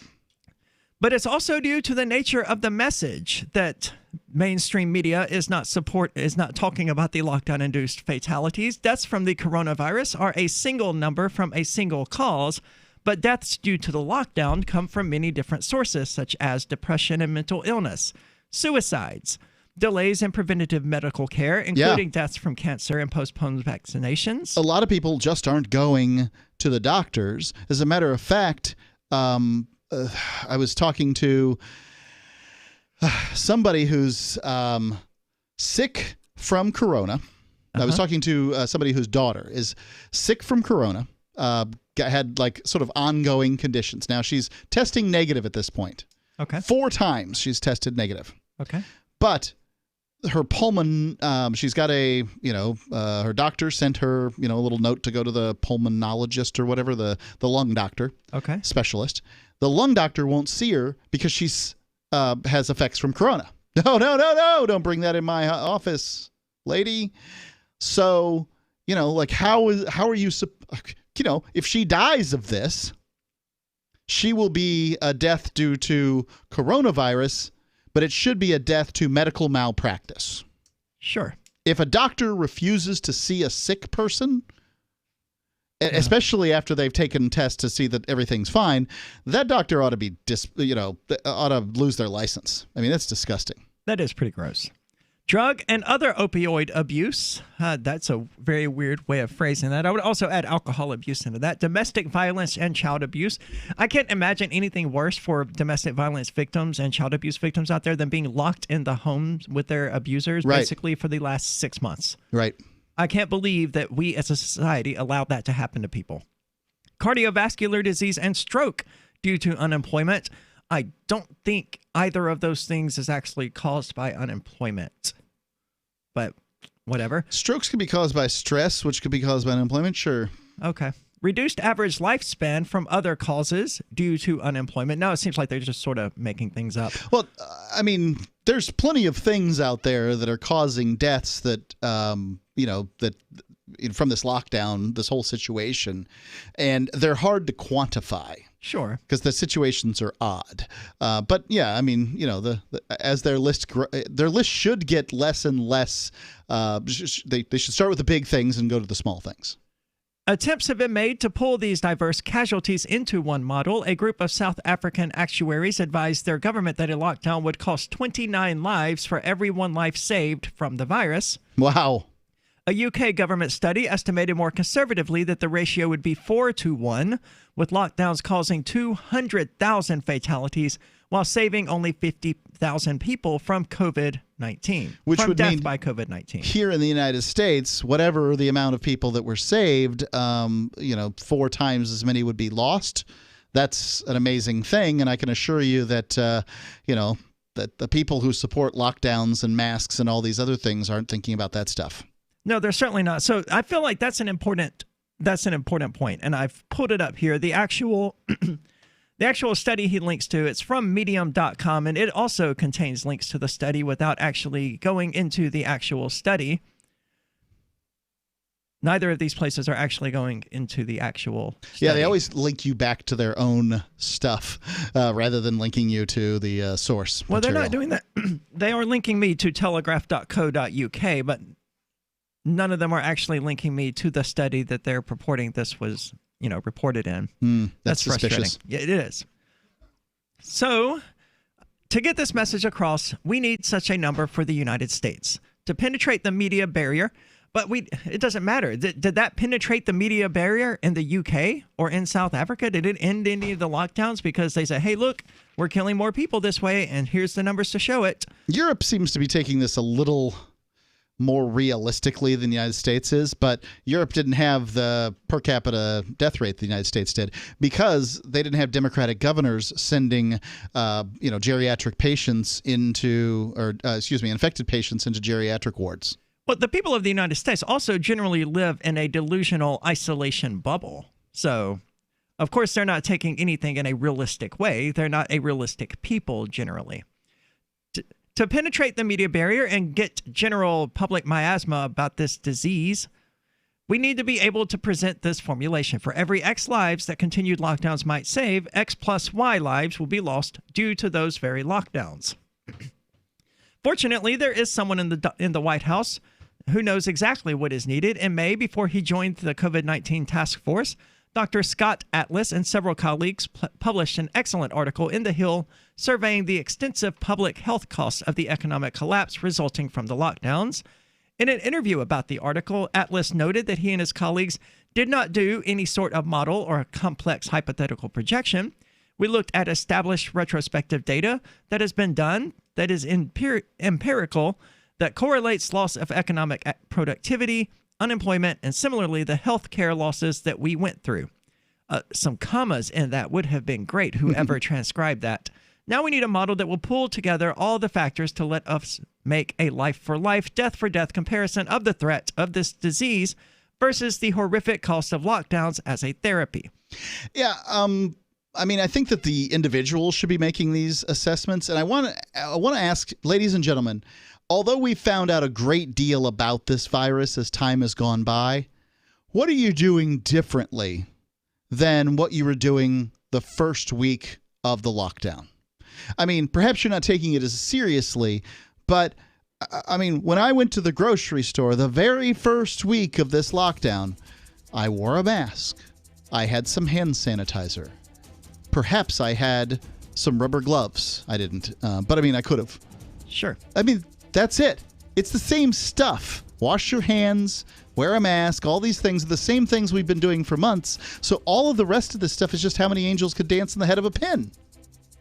I don't understand the metaphor. Nothing's changed. 855-450-3733, 855-450-FREE, as in Free Talk Live. Remember when you first heard about Bitcoin? How long did it take you to realize this little project would soon change the world? Do you kind of wish you had gotten involved sooner?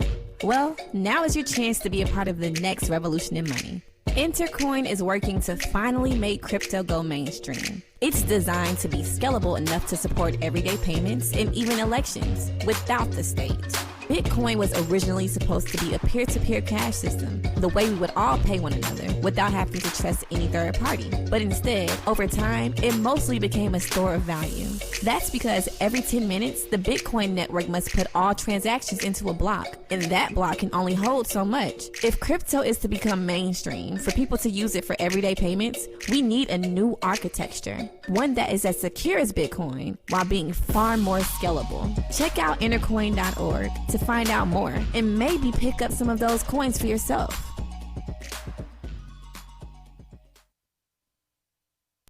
Is spreading the message of liberty, cryptocurrency, and peace around the globe worth $2 per month to you? As you may already know, in addition to our internet feed, LRN.FM broadcasts on free-to-air satellite across North and Central America, as well as Sub-Saharan Africa. And we've been available on satellite for free 24/7 since 2010. The LRN.FM free-to-air satellite signal is reaching some of the most oppressive regimes in the world, and there's no doubt our ideas are making an impact. You can learn more about the channel's impact by watching the 3-minute video at fund.lrn.fm.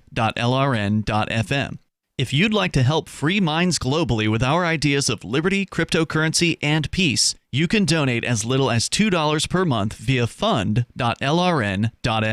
You can help us continue and expand our satellite broadcast to multiple continents. Visit fund.lrn.fm today, and thank you for your help. Don't forget to share the link on social media. That's fund.lrn.fm.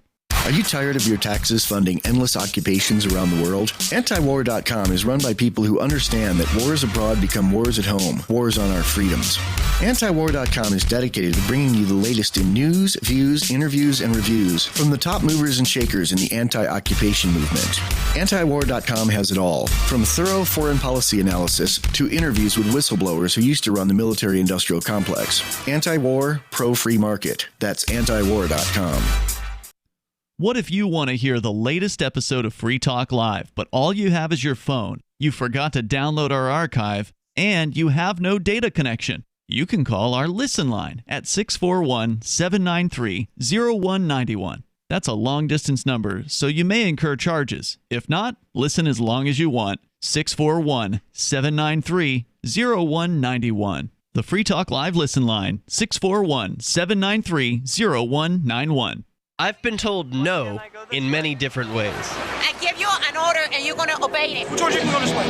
You can't do that and you have to leave here. You cannot bring signs into the rally.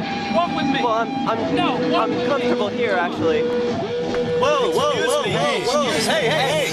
Who do you think you are? Excuse me. There is no video or audio allowed in this office. No, I have work today. You ain't going to make it. Wait on account. Now. Wait a minute.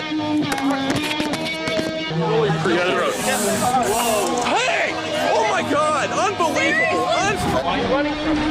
Because you're scared me. What am I being detained for? You're being served. What is this? You're being served. What is this?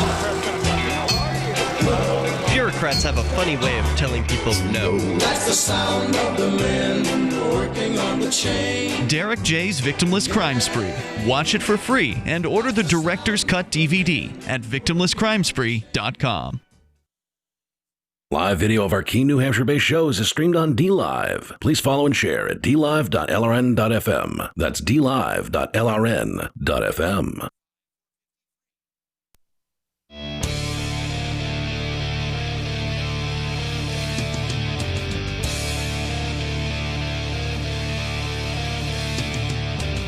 It's Free Talk Live, talk radio that you control. Talk about anything that's on your mind. 855-450-3733. And with you tonight, it's Aria and Mark. And I've got good news for all the people out there. We have closed that article from the Federalist because it just continued on that way for another 5 or 6 paragraphs with him basically just saying, hey, we need these numbers. That was, that could have been sent out in a tweet if we're being honest, but instead he wanted to go the full distance and write this lengthy article about it. But I expected him to actually research those numbers. How many suicide deaths have there been since the lockdown started? And do the math himself. He didn't. So it turned out to be totally useless. A New Hampshire restaurant has decided to close rather than follow the mask law, which I would suggest is incorrect. There isn't a mask law in New Hampshire. There may be one in Epping, New Hampshire, which is the town in which this happened. But New Hampshire itself doesn't really have a mask law. It has a mask suggestion, but it isn't really a law. It's not a mandate. It's a suggestion. Okay. But in Epping, New Hampshire, restaurateur said he was closing up shop rather than following state mask requirements.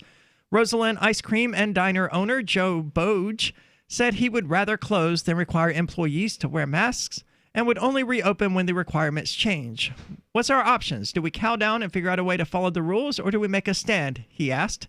It was a unanimous decision to make their stand, and they're not going to bow down. That's pretty much it about the article. Just something interesting that happened. One more business closed because of the government lockdowns. Everyone wants to say it's because of COVID-19, but it's not. And here is a actual literal example of a business that's closed because of the lockdowns or because of the mandates related to the lockdowns. Yeah, it's really difficult to know what would have happened in the absence of the government intervention surrounding the coronavirus. Well, people were masking up before the mandates came into play. Sure. And that's one of the things I've been pointing out to people on Twitter and people who are on the left who are upset to find out that I'm against mask mandates because for some reason they don't know what anarchist means. But I'm pointing out, one of them even pointed out to me that most people in New Hampshire, like 70-something% of people, were wearing masks in cities that don't have actual mask requirements. And I was like, right. So why do we need the mandates? No answer. Right. They're useless. I imagine the results would largely be what they are now. I had friends who were quarantining before the lockdown. I don't know what the situation is now, but I know at one point we read that New Hampshire wasn't the bottom in the country for seatbelt usage, although it is the only state in the union that an adult doesn't have to wear a seatbelt legally. And it's only one of 3 where you don't have to ride a helmet. You don't have to have a helmet on a bicycle or a motorcycle. Really? Yep. Yeah, I knew that there was no helmet law, but I don't know what the specifics are. It's a bad idea, ladies and gentlemen. You should wear a seatbelt and a helmet. But, just... I would generally agree.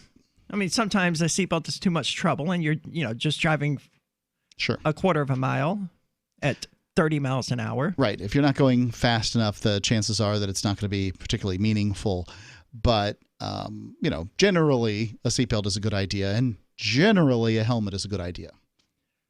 But moving on to other news, according to NPR.org, Pope Francis calls for same-sex civil union law in a new documentary. And Mark, you and I discussed this a bit before the show. I said that I want to know what his justification is because in my understanding, the Bible is pretty clear about homosexuality, and it is condemned in the Bible. Yeah, I don't know what the Bible says about men and women getting married.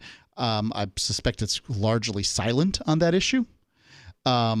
But as I understand it, having seen some work done by some people who are trying to disprove this notion that homosexuality is clearly spelled out in the Bible, is that it basically has to do with translations.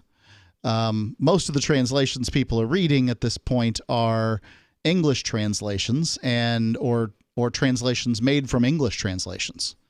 So, which were made largely from Latin translations, which were made from translations of other languages. And in it, there was the idea was that they weren't in fact talking about homosexuality, but in fact homosexual pederastry.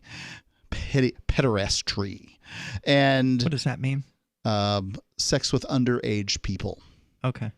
And now that certainly makes some sense, and you won't find many right-thinking individuals thinking that that's a good idea. But why even specify the sex and the sex of the people in that? Probably because it was an issue. It's still an issue in the Middle East. Remember, the United States military was providing young boys to Saudi leaders in order to get their way. I didn't. Not Saudi. That. I should have said Afghani. Afghani leaders during the Afghan War. It's absolutely true. All you have to do is look it up. I don't doubt you. I just did not know that. Yeah. United States military boy prostitutes ought to get you right there. And it's disgusting, and it's going on right now. I don't want to get rated, so I'm not going to Google the combination of the words boy and prostitutes here on the Studio PC. But do an incognito window. I don't think that will help. But okay, so I've never heard that, and I guess the only way to really know would be to learn the language that the Bible was originally written in. And presumably that's Hebrew. Well, it's not even one. It's not even one language. Makes sense. I mean, and it was passed down by oral tradition prior to that. So sure. And to see what it actually says. Yeah, I don't think that it's unlikely. I can say this. That all the references to homosexuality are not references to homosexuality. That if you're reading an English version, you aren't getting the real story on what the Bible says regarding homosexuality. You're getting the story that a translator made. And I'm not qualified to, I can't read these languages. Right. Aramaic and all that. And I'm not going to bother learning them. And a fair and just God wouldn't send me to hell for not knowing Aramaic, right? Yes, I agree. That's one of the biggest problems I have with Christianity. Me too. And once you can find one thing that translates oddly in a given situation, then you've got something that's questionable across the board. I reject all that notion. But as far as the Pope goes and saying that people should, be able to marry. Well, that's not quite what he said. Okay, what did he say? He's called for legislation to protect same-sex couples, according to comments he made in a new documentary that mark a break from Catholic doctrine. So he wants government to protect same-sex couples, which is very different. From physical violence? It doesn't specify. Okay. Well, it does. Homosexuals have a right to be a part of the family. They are children of God and have a right to a family, the Pope said in an interview. All right. What we have to create is a civil union law. That way they're legally covered. All right. I never thought I would have lived in a world where the Catholic Pope wants gay people to be able to adopt. So my opinion on adoption would be this, that probably the best case scenario, the most perfect family, a perfect family includes marriage between one man and one woman. I don't know that I agree with that at all. However, no couple is perfect. So therefore, I would not claim that, two people of the same sex is the worst of flaws that a particular marriage could have. So if, for instance, you have a heterosexual couple with an abuser, that's worse than a homosexual couple that is providing the best family that they can. Well, there is a lot of abuse in homosexual and lesbian marriages, especially lesbian marriages. For whatever reason, it's a rampant problem there. I have no idea. But if somebody wants, generally speaking, gay people, when they get married, lesbians, when they get married, they are far more stable and far more reliable and far more centered and capable of producing, far more successful than heterosexual people when they get married. And maybe that's because fewer homosexuals are getting married than heterosexual people. But I think if we base these things off of stability, we'll find that homosexual couples are probably better parents than heterosexual ones. That's what I suspect we'd find. My name is Brian, and I'm 80 years of age. Recently, I was dealing with symptoms of a COVID infection. Initially, I had a fever with chills and a sore throat. Within a short time, the fever subsided, and the sore throat improved, but still lingered. I used several different supplements without success. I then tried Green Meadow Whey, and immediately my sore throat went away. I feel that Green Meadow Whey helped me defeat this COVID infection, and it gives me a noticeable lift in my energy. Lactoferrin is a naturally occurring nutrient in whey protein. It has been shown to have potent antiviral activity. Lactoferrin binds to a virus, blocking its ability to enter the cell. It also stimulates antiviral interferon production. Green Meadow Whey contains 300 to 600 milligrams of non-denatured lactoferrin per scoop. To order, call 888-988-3325. That's 888-988-3325. Or go to greenmeadowwhey.com. When you have a pain in the neck, a real pain in the neck, back, shoulder, or legs, you now have two convenient choices to get fast relief without taking another pill. Because now, Sunny Bay heating wraps and pillows are available at both Amazon and Walmart. Yes, see Sunny Bay's 4.5 to 5-star customer reviews on Amazon.com or Walmart.com. Our made in the USA microwavable heat wraps, heatable neck pillows, and extra large body wraps are designed better for perfect support where and when you need it. Even while driving, Sunny Bay wraps will not burn and stay balanced to provide soothing hot or cold therapy to help treat temporary or chronic pain. And the best part? Sunny Bay quality products start at under $20. Join thousands of happy customers and see why Sunny Bay products have a lifetime 100% positive rating on both Amazon and Etsy. It's easy. Click Amazon or Walmart and search today for Sunny Bay. On Free Talk Live, we're bringing people to the ideas of liberty every day. From wrestling superstars like Glenn Jacobs. You guys really are having an impact, I believe. Like I said, a lot of where I am now is due to listening to Free Talk Live. You changed my mind on some very important issues years ago. To random people tuning in on the radio. I was kind of stuck in the left-right paradigm. I heard your show by chance on a Saturday night. From there, I went on, joined the Free State Project, and become an amplifier. So, I mean, that's really the reason why I amp is because I know that if it wasn't for you guys being on as many stations as you are, I never would have found the ideas of liberty. Your amp will directly change more lives by getting Free Talk Live in front of people looking for talk radio online and on the air.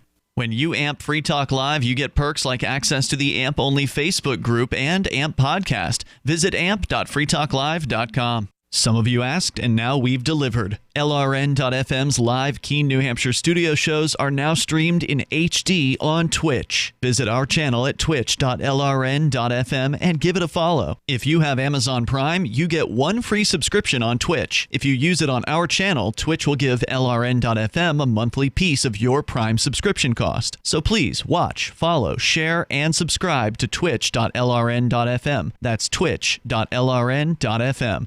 Bitcoin.com has launched a trading platform at local.bitcoin.com, allowing you to buy or sell Bitcoin Cash via dozens of payment methods like PayPal, Venmo, bank deposit, remittances, or meeting in person with cash. There are no ID requirements to sign up for and use the site, and all communications between buyers and sellers are encrypted. Finally, a global trading platform that respects your privacy. Visit local.bitcoin.com to get started trading Bitcoin Cash.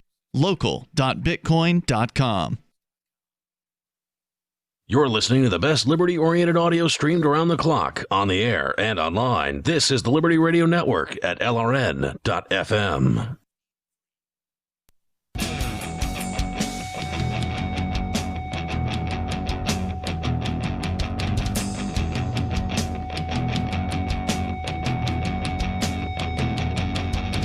It's Free Talk Live, talk radio that you control. You can call in and talk about anything that's on your mind. That toll-free number is 855-450-3733. With you tonight, it's Arya and Mark, and you've heard us talk about Divi here on Free Talk Live, and maybe you've wanted to set up one of their easy-to-deploy masternodes or stake Divi so that you can begin earning Divi right now.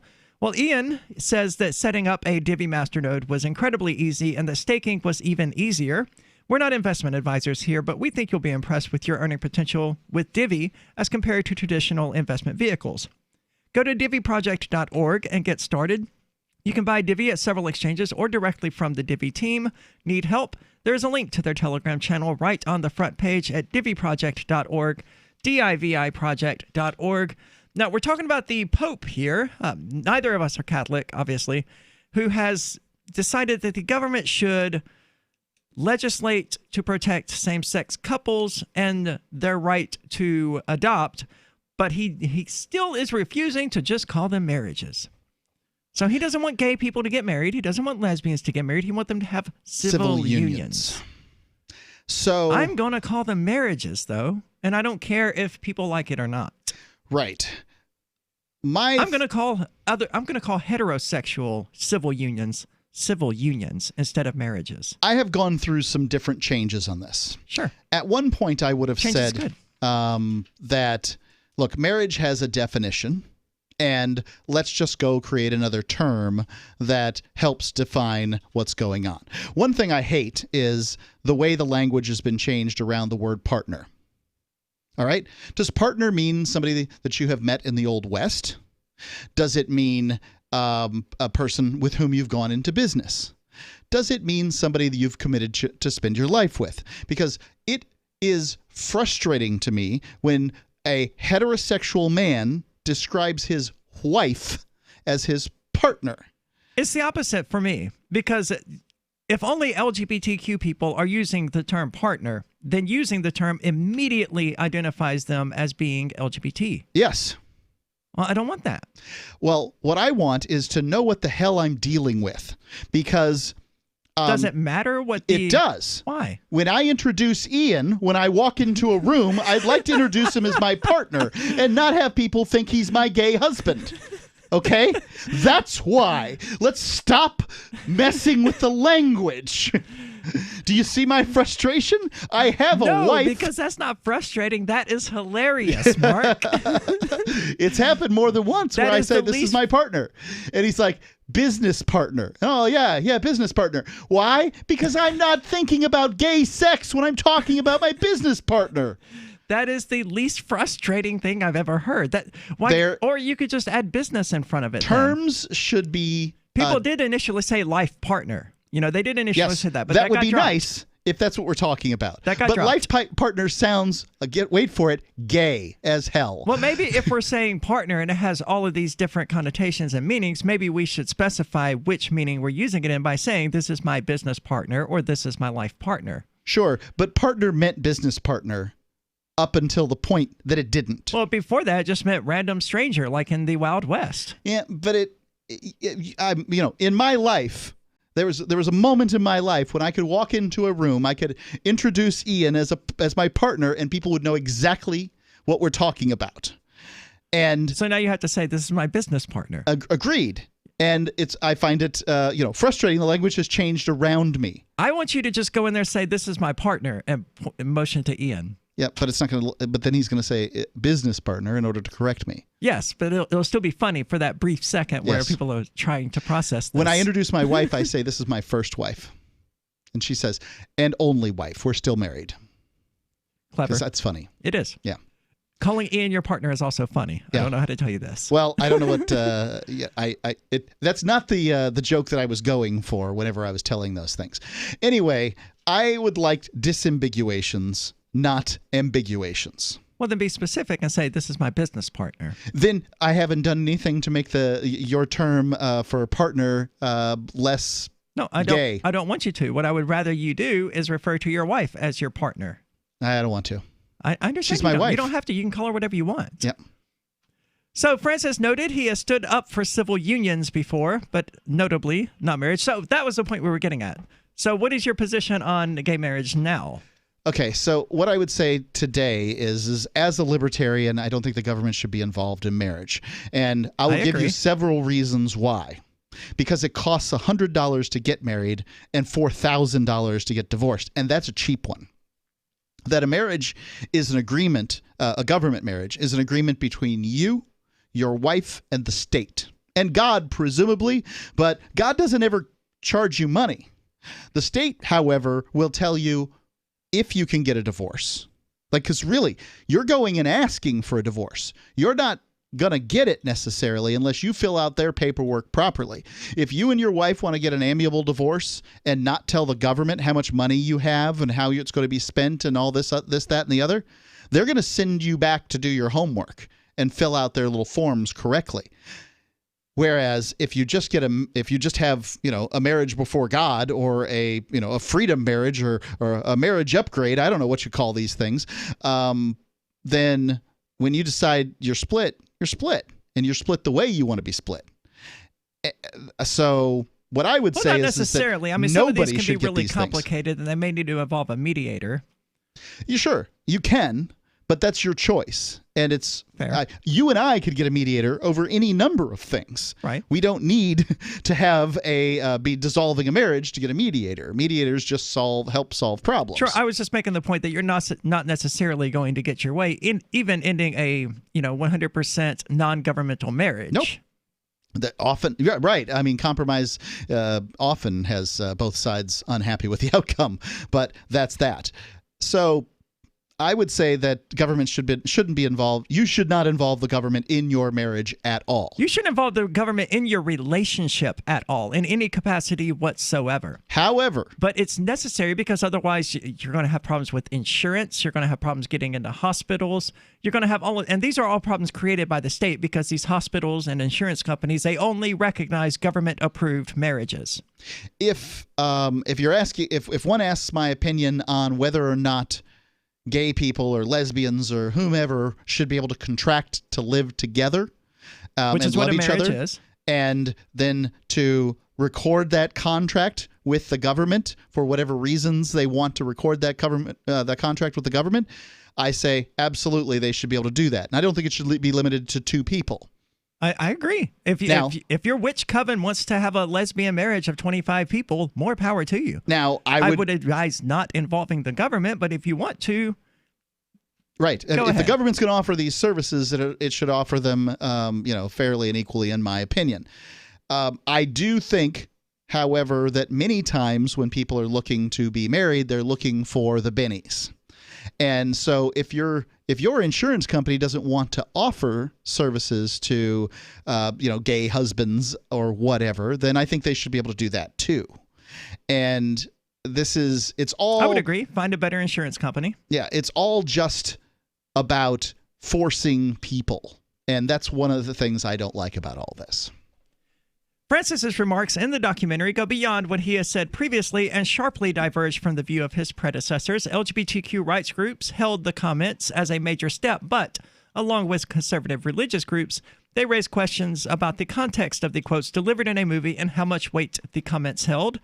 Before he became the Pope, the then Archbishop of Buenos Aires, opposed same-sex marriage legislation, but supported some level of legal protection for same-sex couples. So it seems like my feeling on this is right, and that the sticking point for him is the word marriage.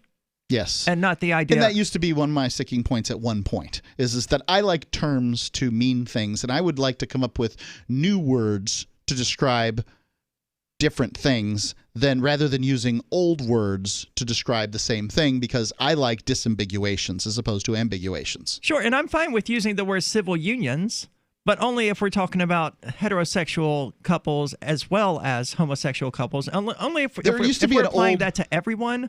I'm not going to allow straight people to have their own special word that they don't let anyone else use. That's my position on it. Well, there used to be this old skit from, I think it was SNL, where they had this androgynous character named Gene.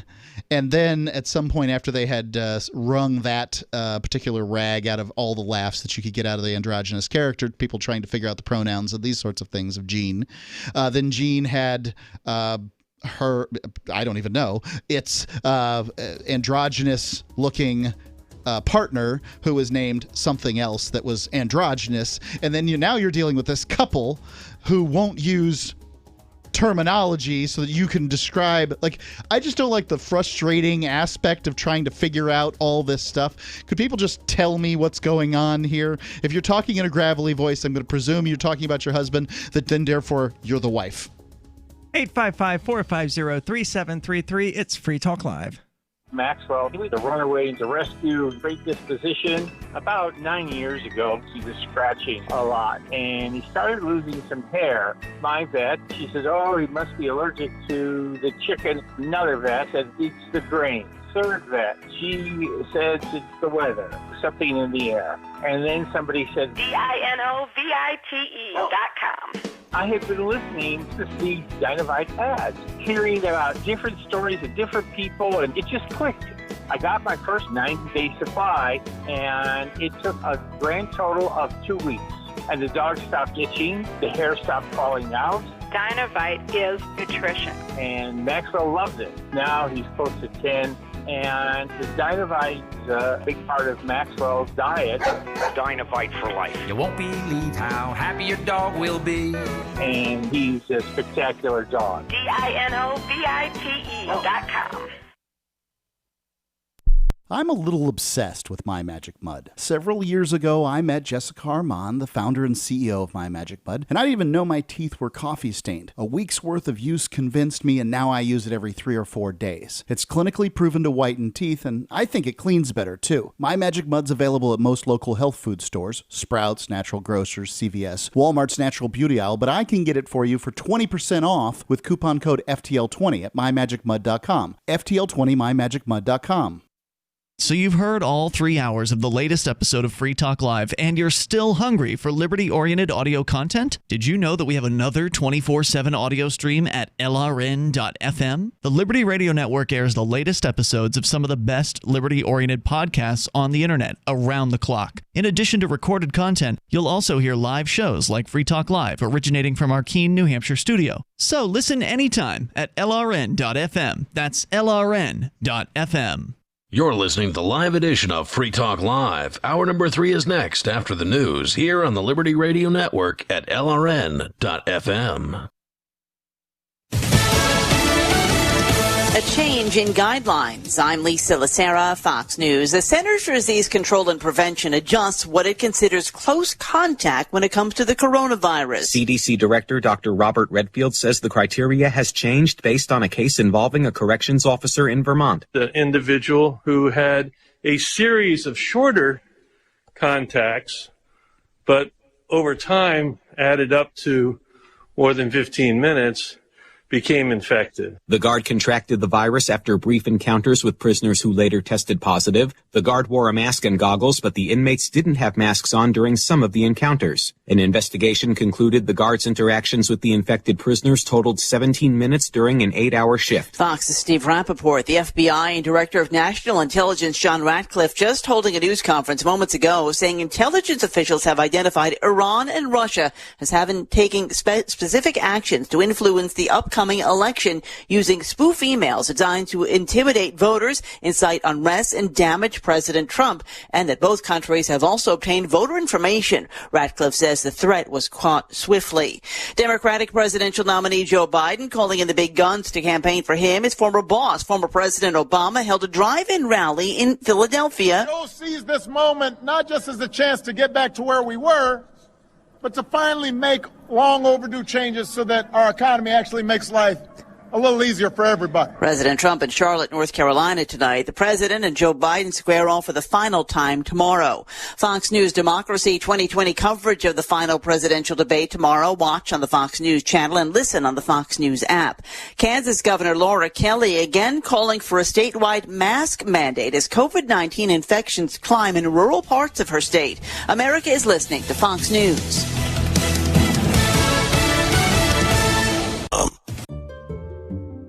The holidays are just around the corner, and Blinds.com, the #1 online retailer of custom window treatments in the world, wants to help you turn your home into the picture-perfect background for festivities with family by offering you a chance to win a contact-free holiday home makeover worth $2,000. Plus amazing prizes each week for that special and cherished space you call home. With Blinds.com, making your home more beautiful is always easy and affordable. Enter for your chance to win, and you could transform your home into the perfect holiday hideaway. Blinds.com has helped millions of homeowners. Plus, they guarantee the perfect fit for your windows. Go to Blinds.com right now to enter for your chance to win your holiday home makeover worth $2,000. And check out this week's special savings on top quality blinds, shades, interior shutters, and more. No purchase necessary. Rules and restrictions may apply. See Blinds.com for details. OxyContin maker Purdue Pharma has agreed to plead guilty to criminal charges over its handling of the highly addictive painkiller. The global settlement announced today involves the company pleading guilty to 3 felony counts for defrauding the United States and violating the anti-kickback statute from 2009 to 2017. Deputy U.S. Attorney General Jeffrey Rosen, the company has agreed to pay $225 million to resolve investigations by the Department of Justice. Neither the Sacklers nor any Purdue executives were criminally charged, but the agreement doesn't release any individuals associated with Purdue from potential criminal liability. A Maryland man faces a maximum of 5 years in prison after being charged with making death threats against Joe Biden and running mate Senator Kamala Harris. Police say James Dale Reed of Frederick made the threats in a letter he left at the doorstep of a neighbor who had yard signs expressing support for the former vice president. A major car company. LRN.FM's free-to-air satellite feeds blanket most of 2 continents. It was my goal to put our channel there so people without internet could receive our programs and feed pirate radio stations. As our contract with our satellite provider is coming up for another 3-year renewal, I have to consider calling it quits. It's rare that we get feedback or support from our satellite users. We started a fundraiser a few years ago, and though there are a bunch of great contributors to it, as of this recording, it covers 15% of our monthly satellite costs. Please email lrn@lrn.fm and tell me how you use the satellite feed. Better yet, chip in at fund.lrn.fm. The costs aren't the issue. We can afford them, but why continue something not valued by the market? Want to help? You can join our satellite fundraiser for just $2 a month at fund.lrn.fm. If we raise enough to keep both channels on the air, awesome. If we raise more, I'll add more channels. If not, we can shut them down and go internet only. It's up to you. Thank you for your support. fund.lrn.fm. According to a report released today, the vast majority of American children lack the presence of a strong, sculpted male supermodel, with less than 4% of youngsters being taught the important values of respecting runway etiquette, maintaining a glistening six-pack, and walking a catwalk with verve and flair. The number of strong-jawed male supermodels in children's lives has declined to record lows, leaving the majority of our youth unaware of how to get comfortable in front of the camera during an underwear shoot, or even perform something as simple as a sexy but stylish full turn. Stanton went on to say that impoverished communities were especially affected by the lack of Adonis-like male figures, and added that children in lower-class homes were over 80% less likely to grow into the type of high-cheekboned, studly he-men that succeed in haute couture society. Quite frankly, these children are just not getting the necessary influence of a dynamic male supermodel who can both make puppy dog eyes at the camera and also radiate that sort of raw, unabashed machismo that forces fashionistas to look up and take notice. This is the Onion News Network.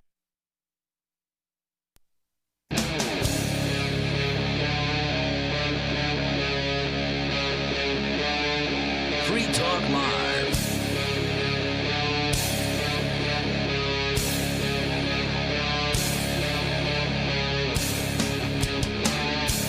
It's Free Talk Live, the gayest show on air, 855-450-3733. With you tonight, it's Arya and totally heterosexual Mark. Yeah, how did I end up on the gayest show on air? Well, we're talking about gay marriage, and it's being hosted by a trans person. You continue referring to Ian as your partner, so it seemed appropriate.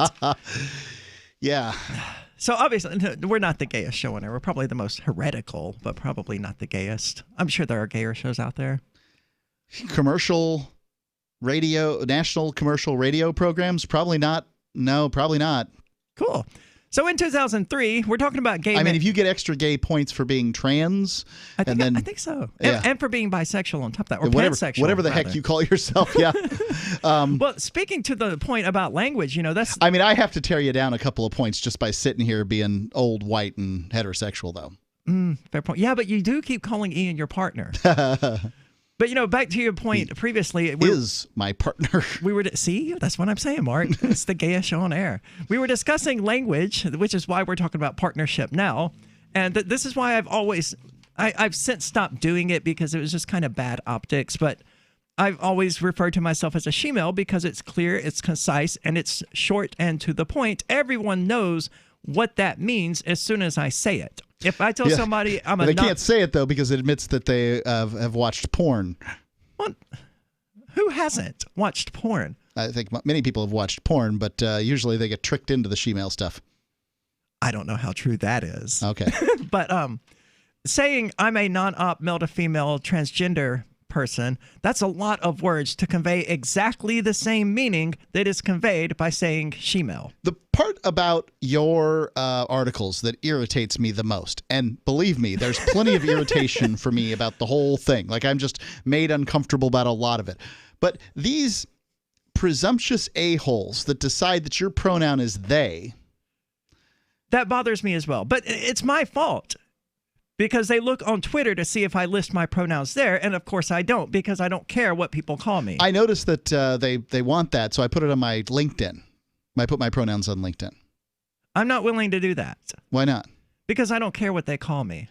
I do. They can call me what they think fits best for me. I'll call them whatever pronouns they want as soon as they use mine. Intergalactic Space King or whatever? His Majesty, Your Majesty, yes. Well, is that what you put on LinkedIn? Uh-huh. Because who cares? What am I going to do? Get a job off of LinkedIn? I mean, everybody else is running around trying to get a job on LinkedIn. I don't care. I don't know why I assumed when you said you put your pronouns on LinkedIn that I assumed you put he, him. No. No.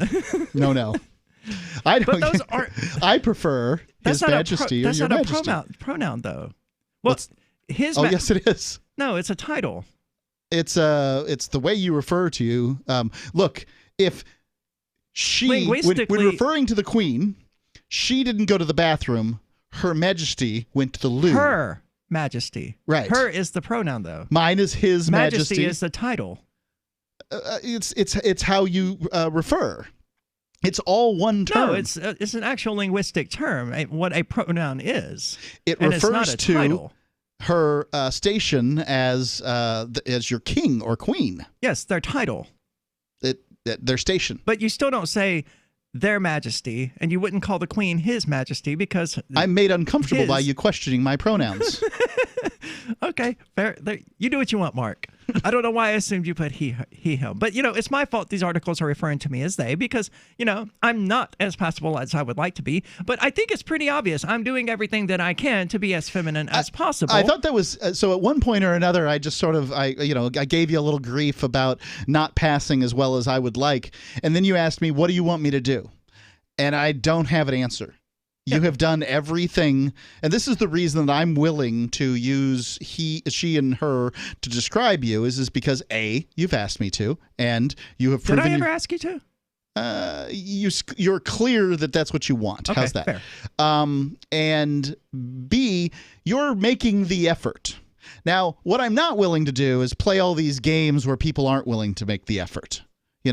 First off, I'm a hard no on using they.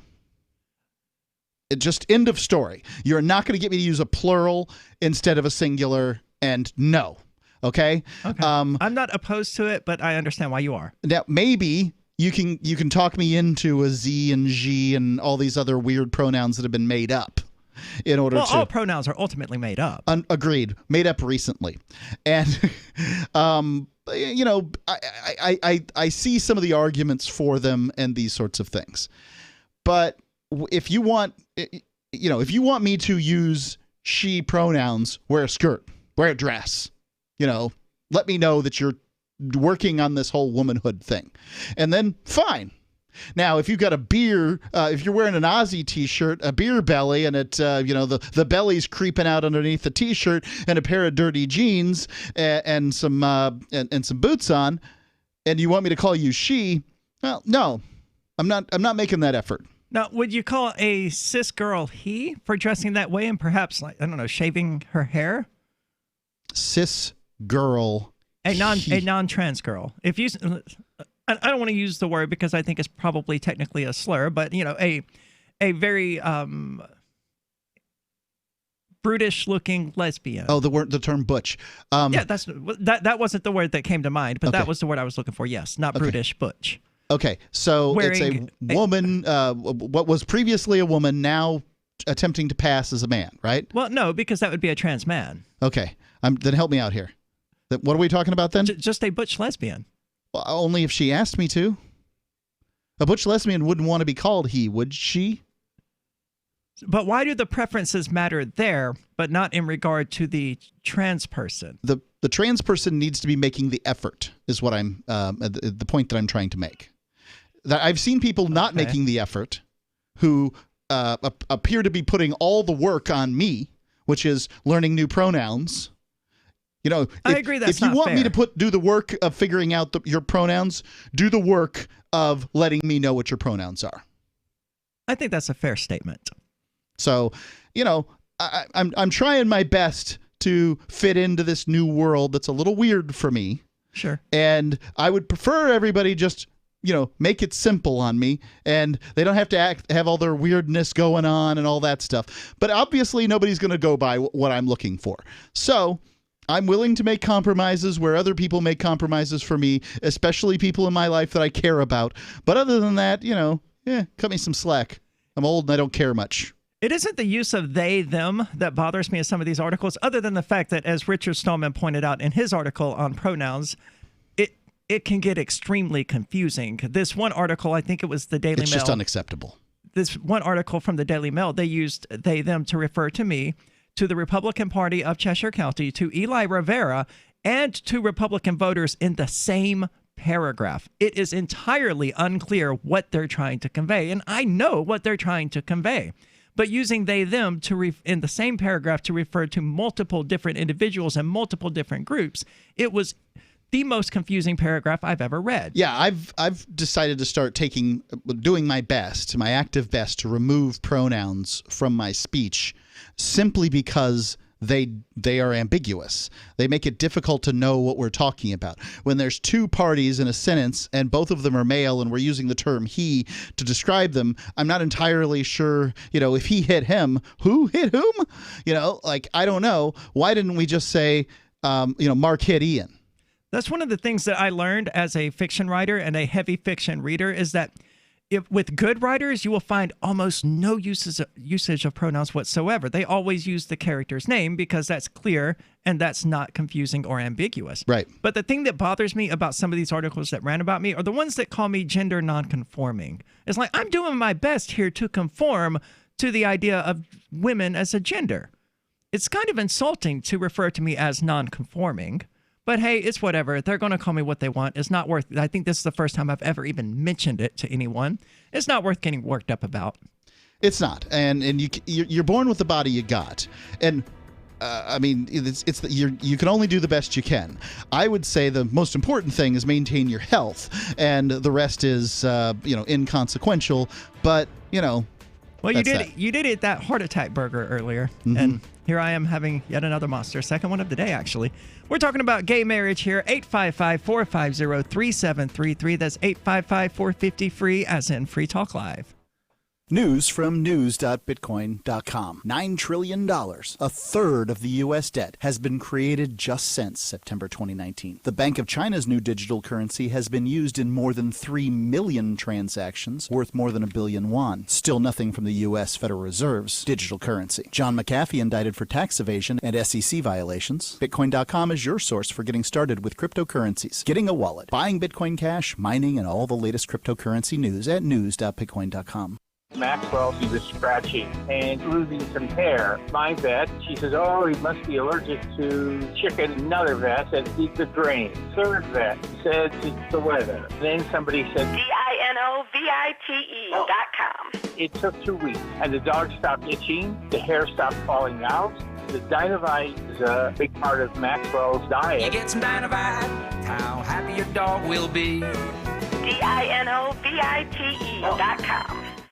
Freedom! Freedom is the call of the untamed Scotsman and all others that want to feel the wind under their kilts. At Free Talk Live, we love the breezy, swinging feeling that only a kilt from Sport Kilt can give. We teamed up with Sport Kilt to let you experience their form of freedom at a discount. Go to kilts.freetalklive.com and see a picture of Richie and me in our kilts. And then head over to sportkilt.com. Get some stylish freedom for yourself and use code FTL for a 10% discount. Sportkilt.com. Did you know you can support freedom of speech just by visiting shop.freetalklive.com? You'll see links to Walmart, Love Java, Newegg, and more. Every day, Free Talk Live is at the forefront of the liberty movement as the biggest liberty-oriented talk show in the world, giving you a platform to be heard on any topic. Get listener-only specials without doing anything other than an extra click. Visit shop.freetalklive.com. Use the links and buy what you'd be buying anyway. Take action now. Save and support freedom. Visit shop.freetalklive.com. It's shop.freetalklive.com.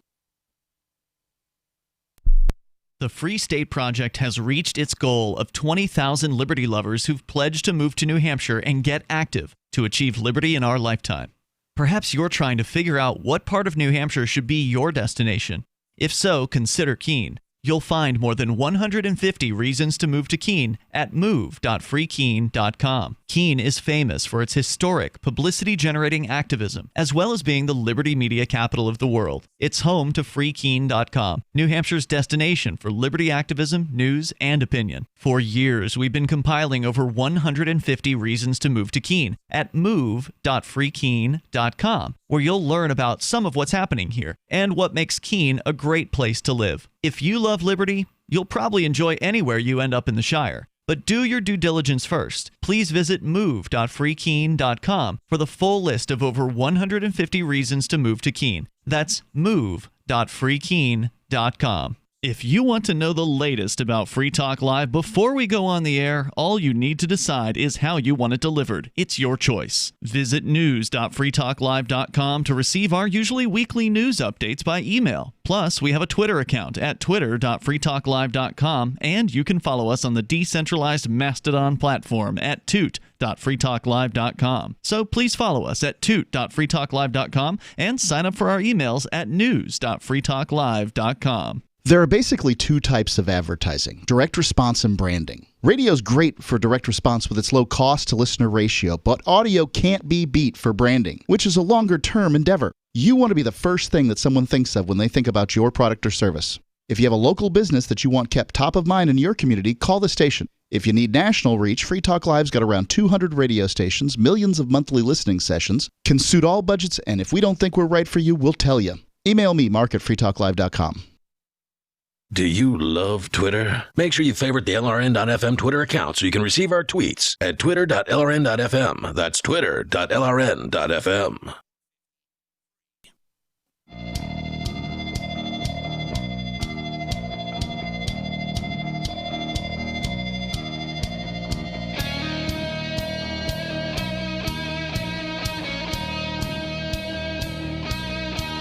It's Free Talk Live, talk radio that you control. You can call in and talk about anything that's on your mind. That toll-free number is 855-450-3733. With you in the studio, it's Aria and Mark.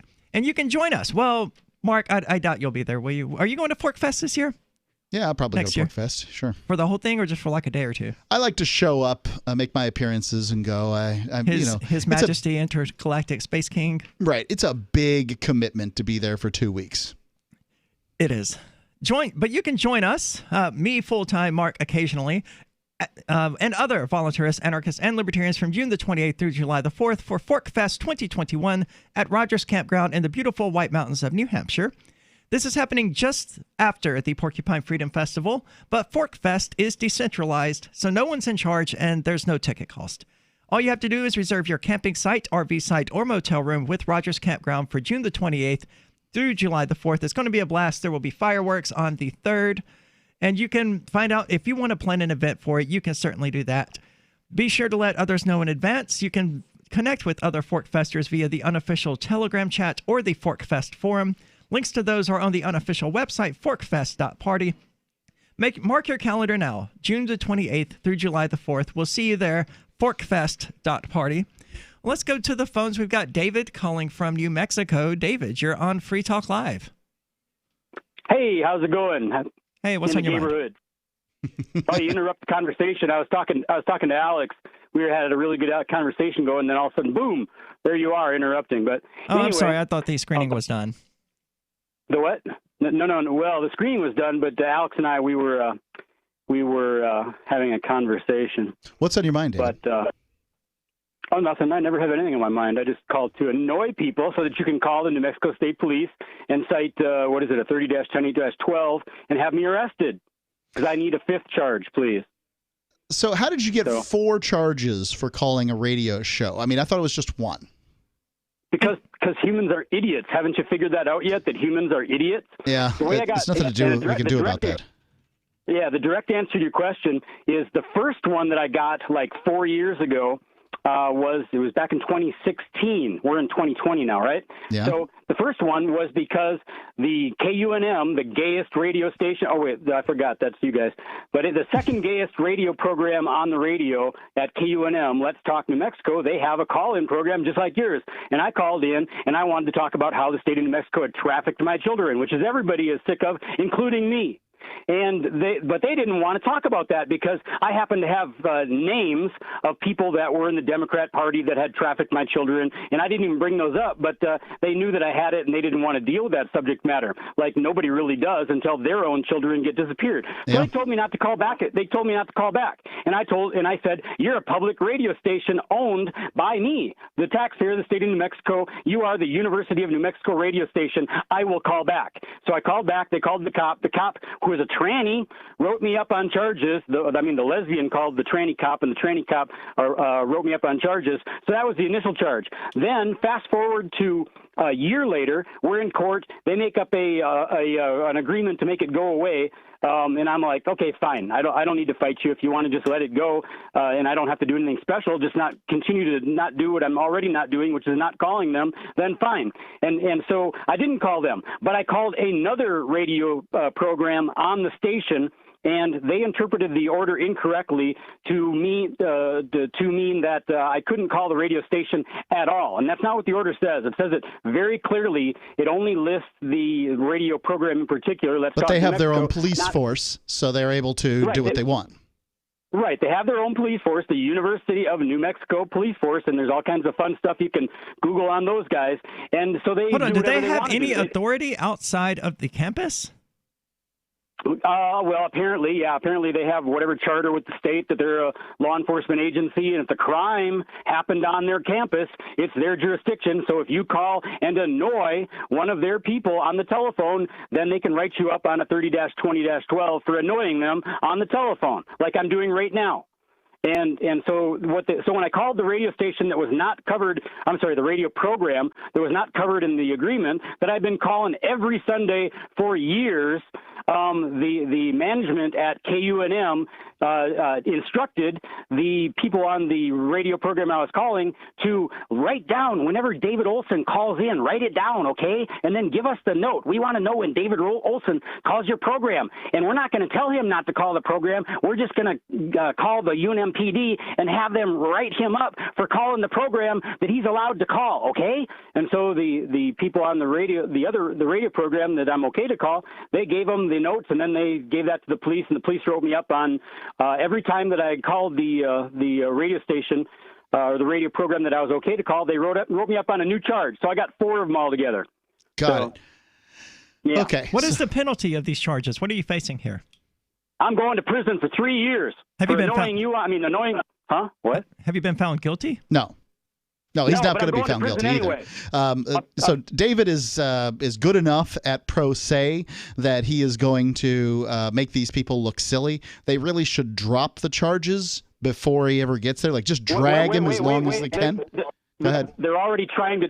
No, they cannot drop the charges. If they try to drop the charges, I will fight that motion to dismiss. If anybody motions to dismiss until I'm ready for it to go away, I will fight them. No, you are going to, because if they dismiss it, then the facts are never brought into the courtroom and put on the record, because I got all kinds of facts on them that they don't want on the record in a court. And those facts are coming in to this court, the Metro Court in Albuquerque, New Mexico. New Mexico's not listening tonight, so never mind. But no, they can't dismiss it. I won't allow it. They have to fight. Well, I'm glad to know, at the very least, David, that you're not going to be going to prison for the next 3 years. I also like it when people won't just roll over for the man, and David certainly won't.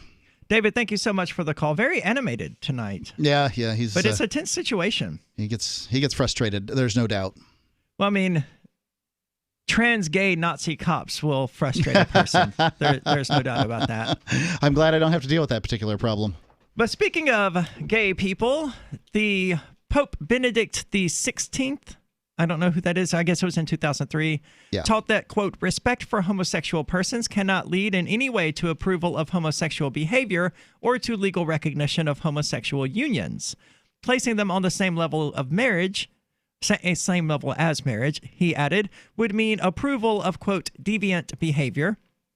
No surprise there. I mean, he was the Pope. Right. But we have a Pope now who's saying, hey, civil unions need to be protected by the police or I wonder to myself, so there's lots of different types of Catholics out there. There's as many different types of Catholics as there are different types of Protestants. It is a big, big church. And I wonder what they say to themselves, the conservative Catholics out there, say to themselves when they have to deal with the Pope saying things like this. So this new Pope has caused some problems for conservative Catholics. Sure. And I'm not sure. Does he have the pipeline to God? Because that's what I was told as a Protestant up to this point, that the Pope's super special. That's what I was told about popes as well, but that's also from a Protestant background, so I don't know. Are you Catholic? Are you conservative Catholic specifically? Give us a call. Let us know. Does this bother you? What do you do about this when the person who's equivalent to God says something that you don't think is right? 855-450-3733, 855-450-FREE as in freedom. On a multidimensional probe, the Syscov Trans-Temporal Vehicle Clio discovers 2 entire universes have been annihilated in a massive time-traveling accident. Robert Kaminsky and his crew race home with the news, only to learn their own universe is next. To pull off the impossible, they'll have to embrace the unpalatable by placing their trust in the admin, Syscov's xenophobic sister universe, and the same people who tried to kill them all only months before. The Valkyrie Protocol by David Weber and Jacob Hollow. Available October 6th, wherever books are sold. Visit Bainbooks at Bain.com for more. News from news.bitcoin.com. $9 trillion, a third of the U.S. debt, has been created just since September 2019. The Bank of China's new digital currency has been used in more than 3 million transactions, worth more than $1 billion won. Still nothing from the U.S. Federal Reserve's digital currency. John McAfee indicted for tax evasion and SEC violations. Bitcoin.com is your source for getting started with cryptocurrencies, getting a wallet, buying Bitcoin Cash, mining, and all the latest cryptocurrency news at news.bitcoin.com. This is Michael Dean from the Freedom Fiends. I've run websites since 1996 and have used over a dozen web hosts in that time. AgristHosting.com is the only one that hasn't broken my heart. Agrist Hosting's uptime and service is stellar, and their DDoS mitigation is the best I've seen. That's important because if you tell the truth in this world, you'll ruffle feathers. And some people will try dirty tricks to silence your voice. No matter what the haters hit us with, Agrist Hosting keeps our websites online. If you have a mission-critical commercial presence or a world-changing activism site, you cannot tolerate any skullduggery. So go with agristhosting.com. Have a WordPress or blog site, but you're not satisfied with performance or uptime? Or just want raw hosting? Want to pay with Bitcoin? Agrist Hosting specializes in high-performance hosting with personalized service. Go to agristhosting.com and click on the button that says Get Hosted. That's agristhosting.com. Looking for a great real estate investment? Consider New Hampshire, which is ground zero for the Liberty Movement. Your first call should be to Mark Worden from Porcupine Real Estate. He's more than just a real estate agent. He's your New Hampshire concierge. Where are the best places to live? Do you want farm, city, the burbs, or forest? Do you want a duplex or multifamily building so that renters pay your mortgage? There are homes in all price ranges in New Hampshire, and Mark can help with financing too. Invest in liberty and property. Mark Worden can help. PorcupineRealestate.com.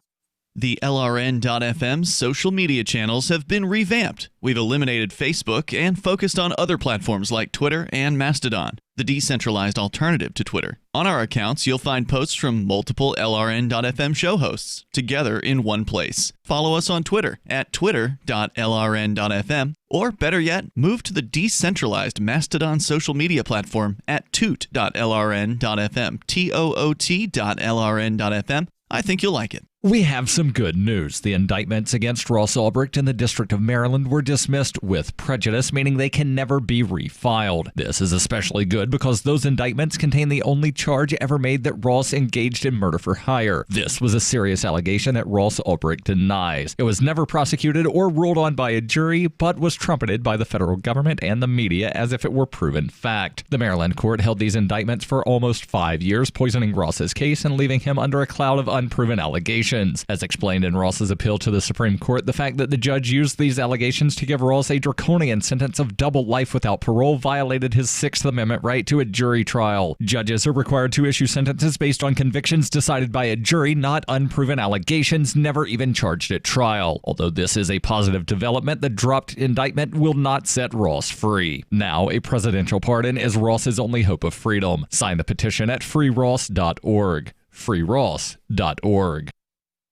You can put the Liberty Radio Network on the air in your area. Visit broadcast.lrn.fm to learn how. Broadcast.lrn.fm.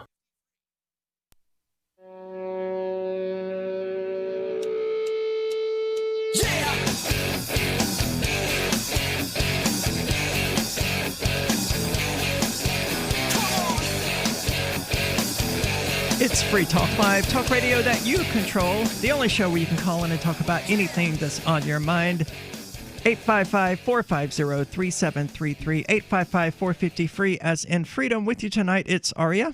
And Mark. And keeping up with the gay themes of the last hour of this episode, coming to us from RT.com, gay penguins have stolen an entire nest of eggs from a lesbian pair of penguins at a zoo in the Netherlands. Now, this isn't... I figure it was a European zoo. Why? Gay or European? A gay male... Well, in this case, they're gay and European.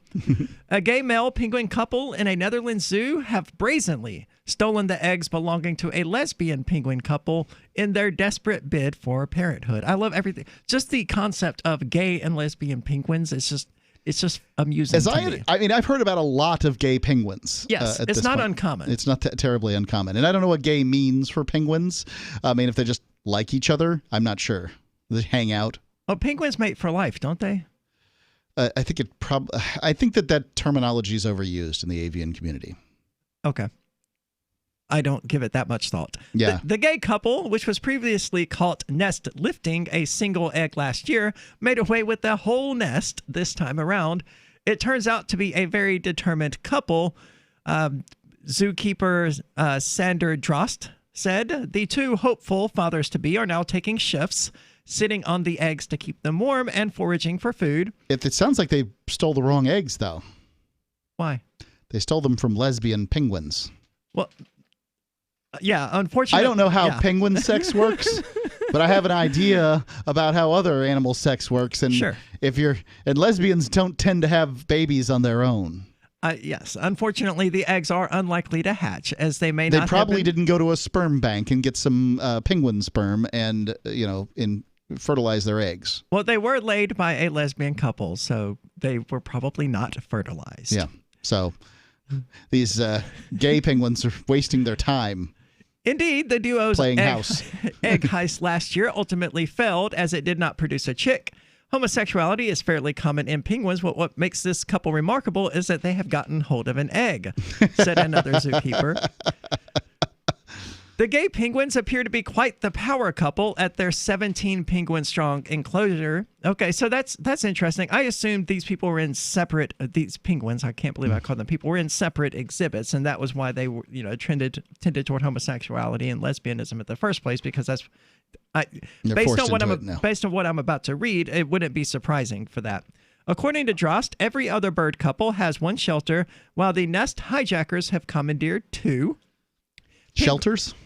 Yeah, evidently. Okay. Penguins do appear to be quite open-minded when it comes to, quote, traditional gender roles and changing things up. In September 2019, a London aquarium decided to take the species, quote, wokeness to another level by having a lesbian couple adopt and raise the world's first genderless chick.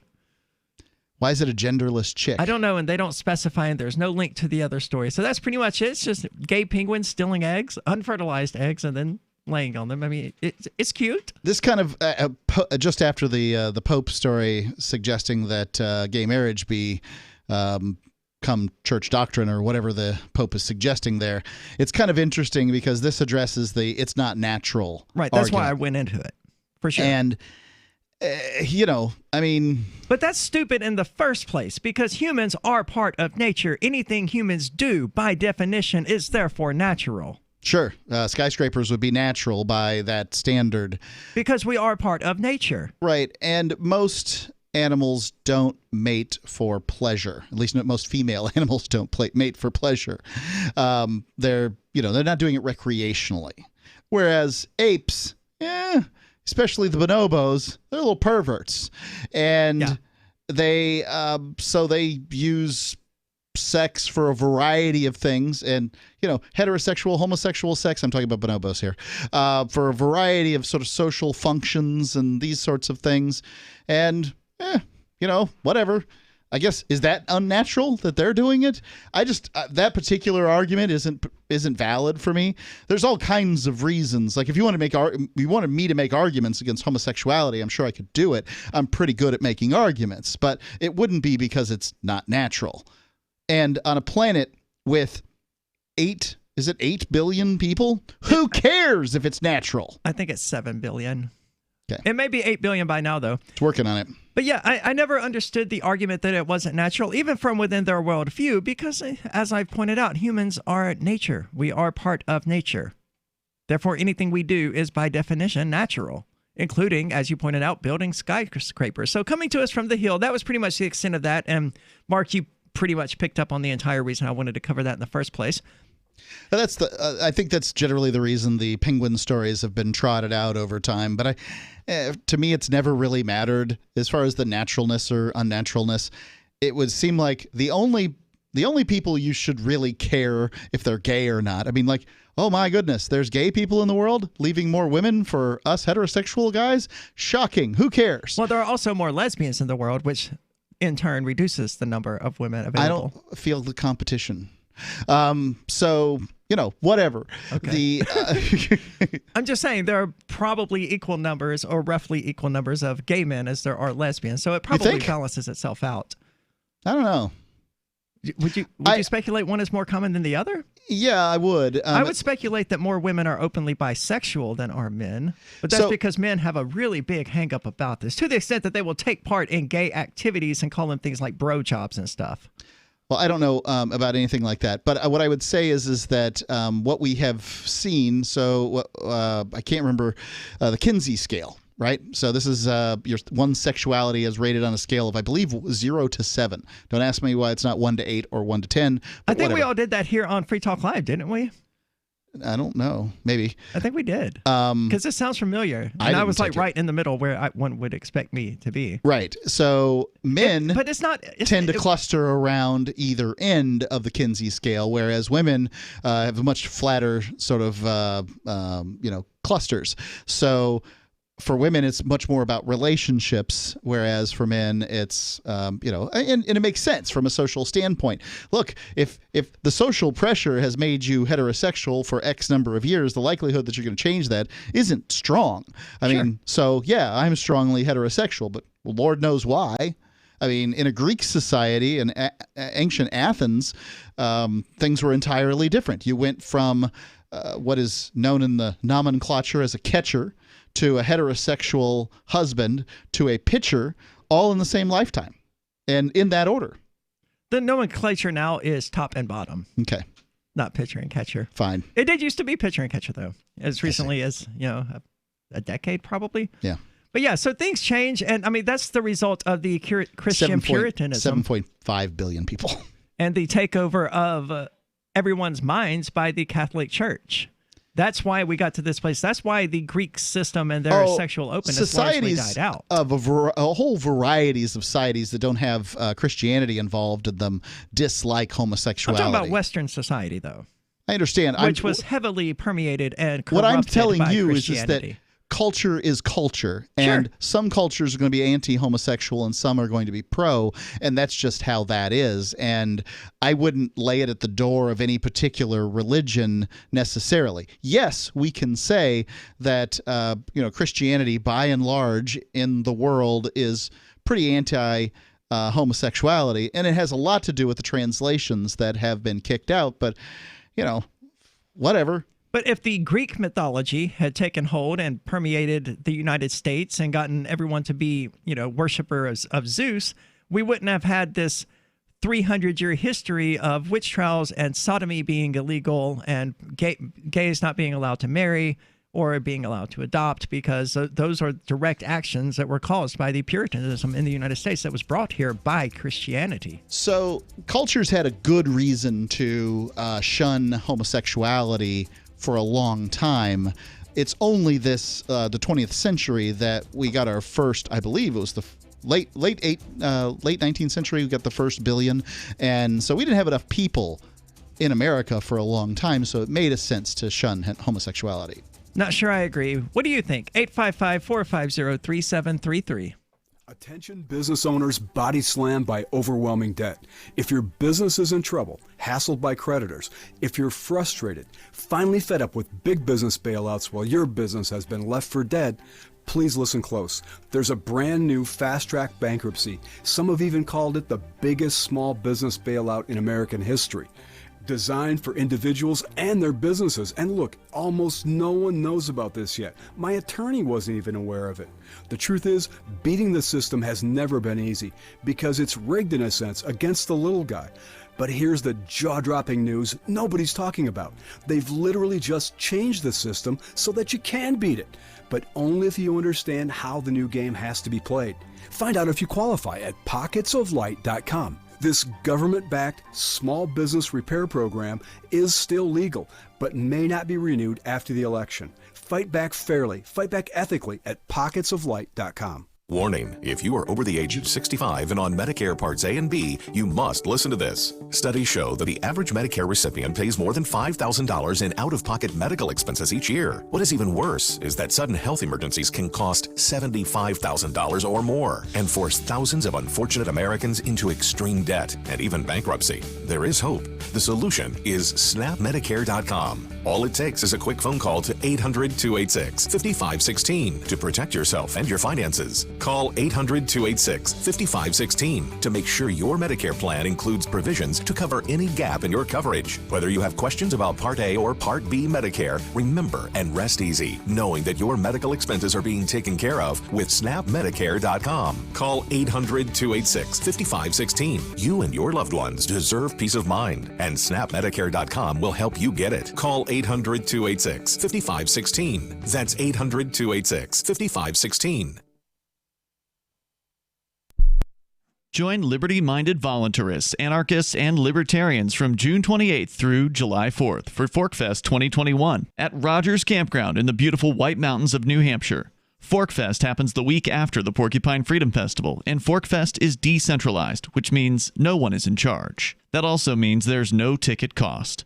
Just reserve your camping, RV site, or motel room with Rogers Campground for June 28th through July 4th. Where better to celebrate Independence Day than around other freedom-loving activists in the Shire? You can relax and enjoy the camaraderie of like-minded people, or you can create whatever experience or event you'd like others to have. If you're planning an event for ForkFest, be sure to let others know in advance. You can connect with fellow ForkFesters via the unofficial Telegram chat or the ForkFest forum. Links to those are on the unofficial website, forkfest.party. Mark your calendar for June 28th through July 4th, 2021. We'll see you at forkfest.party. There are lots of ways to listen to Free Talk Live. Our podcast has been around since podcasts began, and now the FTL feed is loaded with content besides our full show archives. Did you know that we make it easy for you to customize your podcast subscriptions? We have different feeds, one that includes only our full shows, one with just the Daily Digest, and our main feed that includes everything. You decide what you listen to. It's quick and easy to customize your feeds at feeds.freetalklive.com. That's feeds.freetalklive.com. Are you tired of governments murdering people around the world? Stop using their money. There is an alternative. Bitcoin is a stateless, free market, non-political currency. Bitcoin cannot be inflated or controlled by any government. By using their money, you're helping the state. Stop doing it. You have an incredible alternative available now. Learn it, use it, spread it. Get started with Bitcoin at bitcoin.com. That's bitcoin.com. Help get LRN.FM into more ears. Visit promote.lrn.fm for a free bumper sticker, flyers, banners, graphics, and more. Promote.lrn.fm.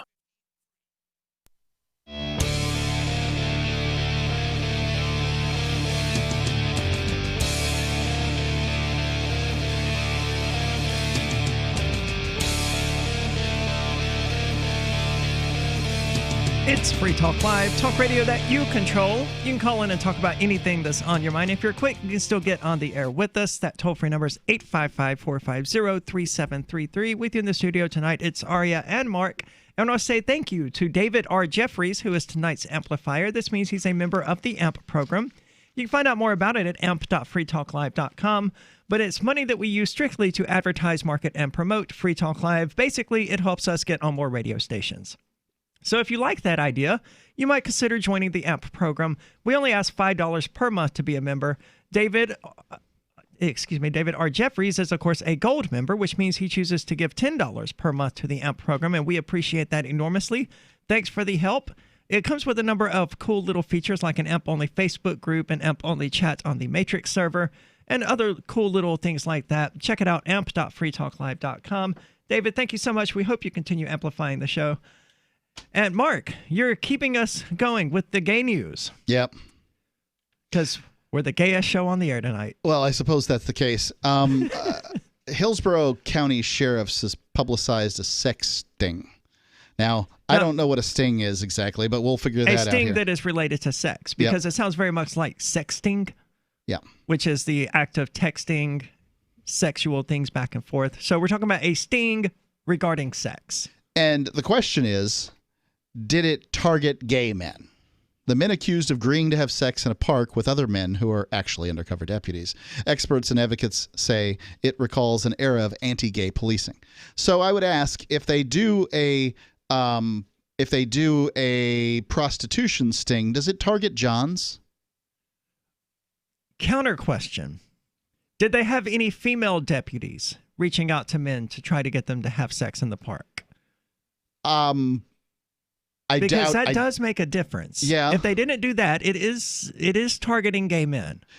I'm sure that you wouldn't have any trouble finding female guys that would be willing to have sex with women off in the sawgrass and pine forest. Right. Sure. Hillsborough Sheriff Chad Chronister announced that the September arrests of 11 men with a series of sound bites delivered via YouTube. These vile acts by these men took place in a park, the same place where our children play. Probably not at the same time that your children play there. Who's running for re-election? They're having sex in public, but that's not necessarily immoral. You just don't want it to happen, presumably.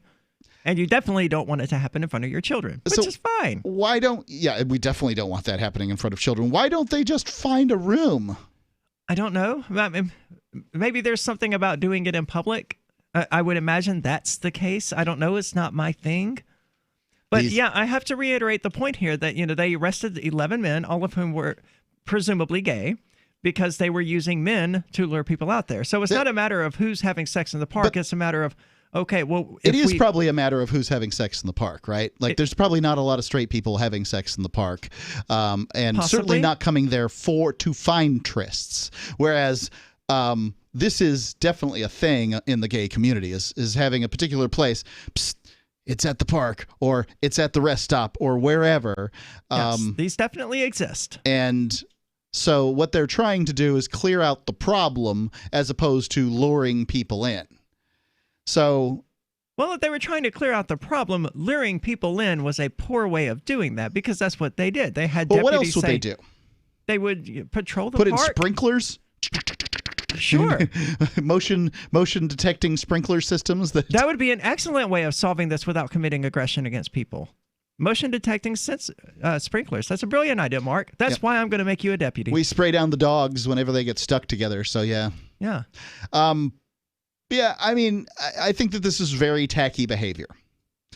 I would agree. Also realize that this is the sort of thing that sheriffs do at re-election time in certain zip codes. Sure. Not 03431. Not this particular zip code, no. Thank goodness I've never heard about this here. But I definitely heard about it in Florida. I've gotten offers from people wanting me to do that, and I've always declined. Meeting in a park to do have stuff. Sex, yes. And I've always declined because that's stupid. One, I have a bed. Two, you should have a bed.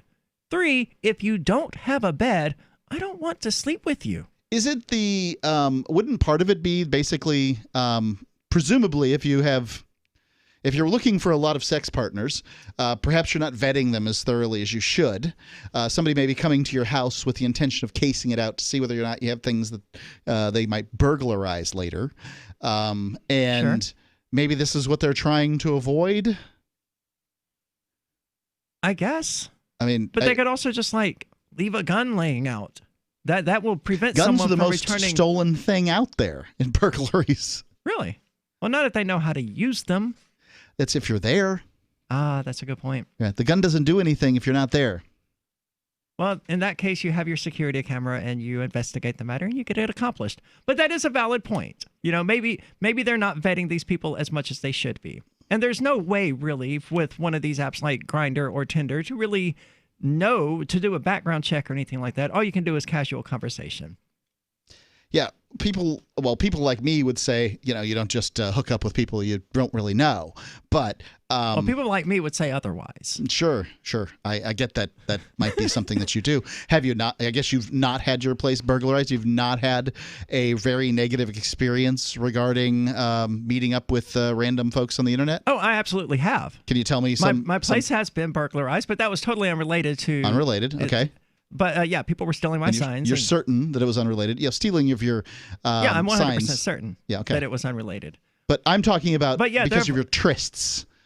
You do these things. I've never been robbed because of them. I'm not. I said negative experiences. Negative experiences, yes. I've had people over and after like a 12 seconds of looking at them and talking to them, I'm like, no, you're going to have to go. This isn't happening because they set off some red flag monitor.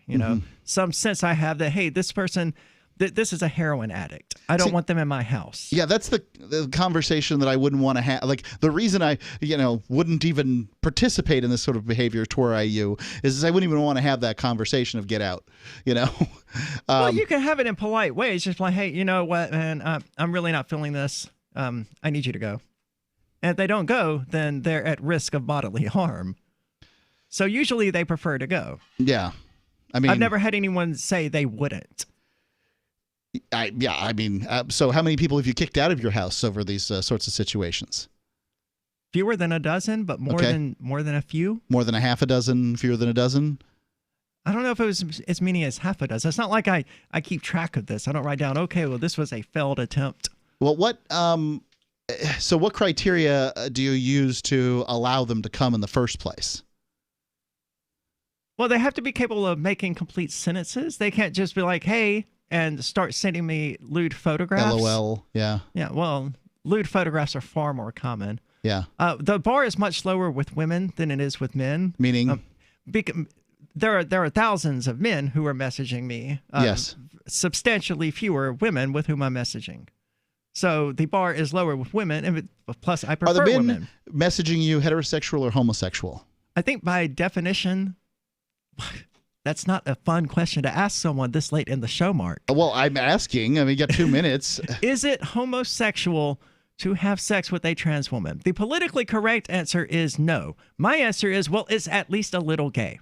Gay is a spectrum. You know, Okay. it Yes, is it at is. least not heterosexual to have sex with a trans woman. Okay.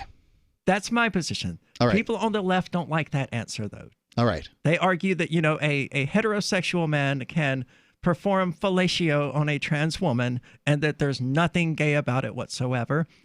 I disagree. All right. I can see your point. So by what criteria are they allowed to come to the house? I mean, It's not like I have a checklist of, okay, I've never this person- used any of these apps. I know nothing about this world. Well, what criteria do you have for a girl to get a second date? I have been married for 15 years, so my So you have no criteria is a criteria little rusty.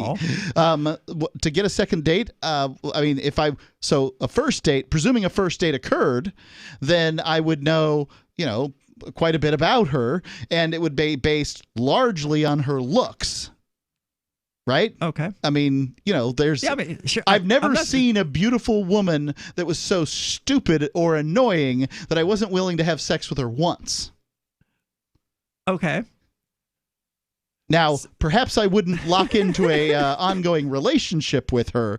However, I might be, if I'm in for, if I've taken her on one date, then in for a penny, in for a pound. Let's see where we can go with this.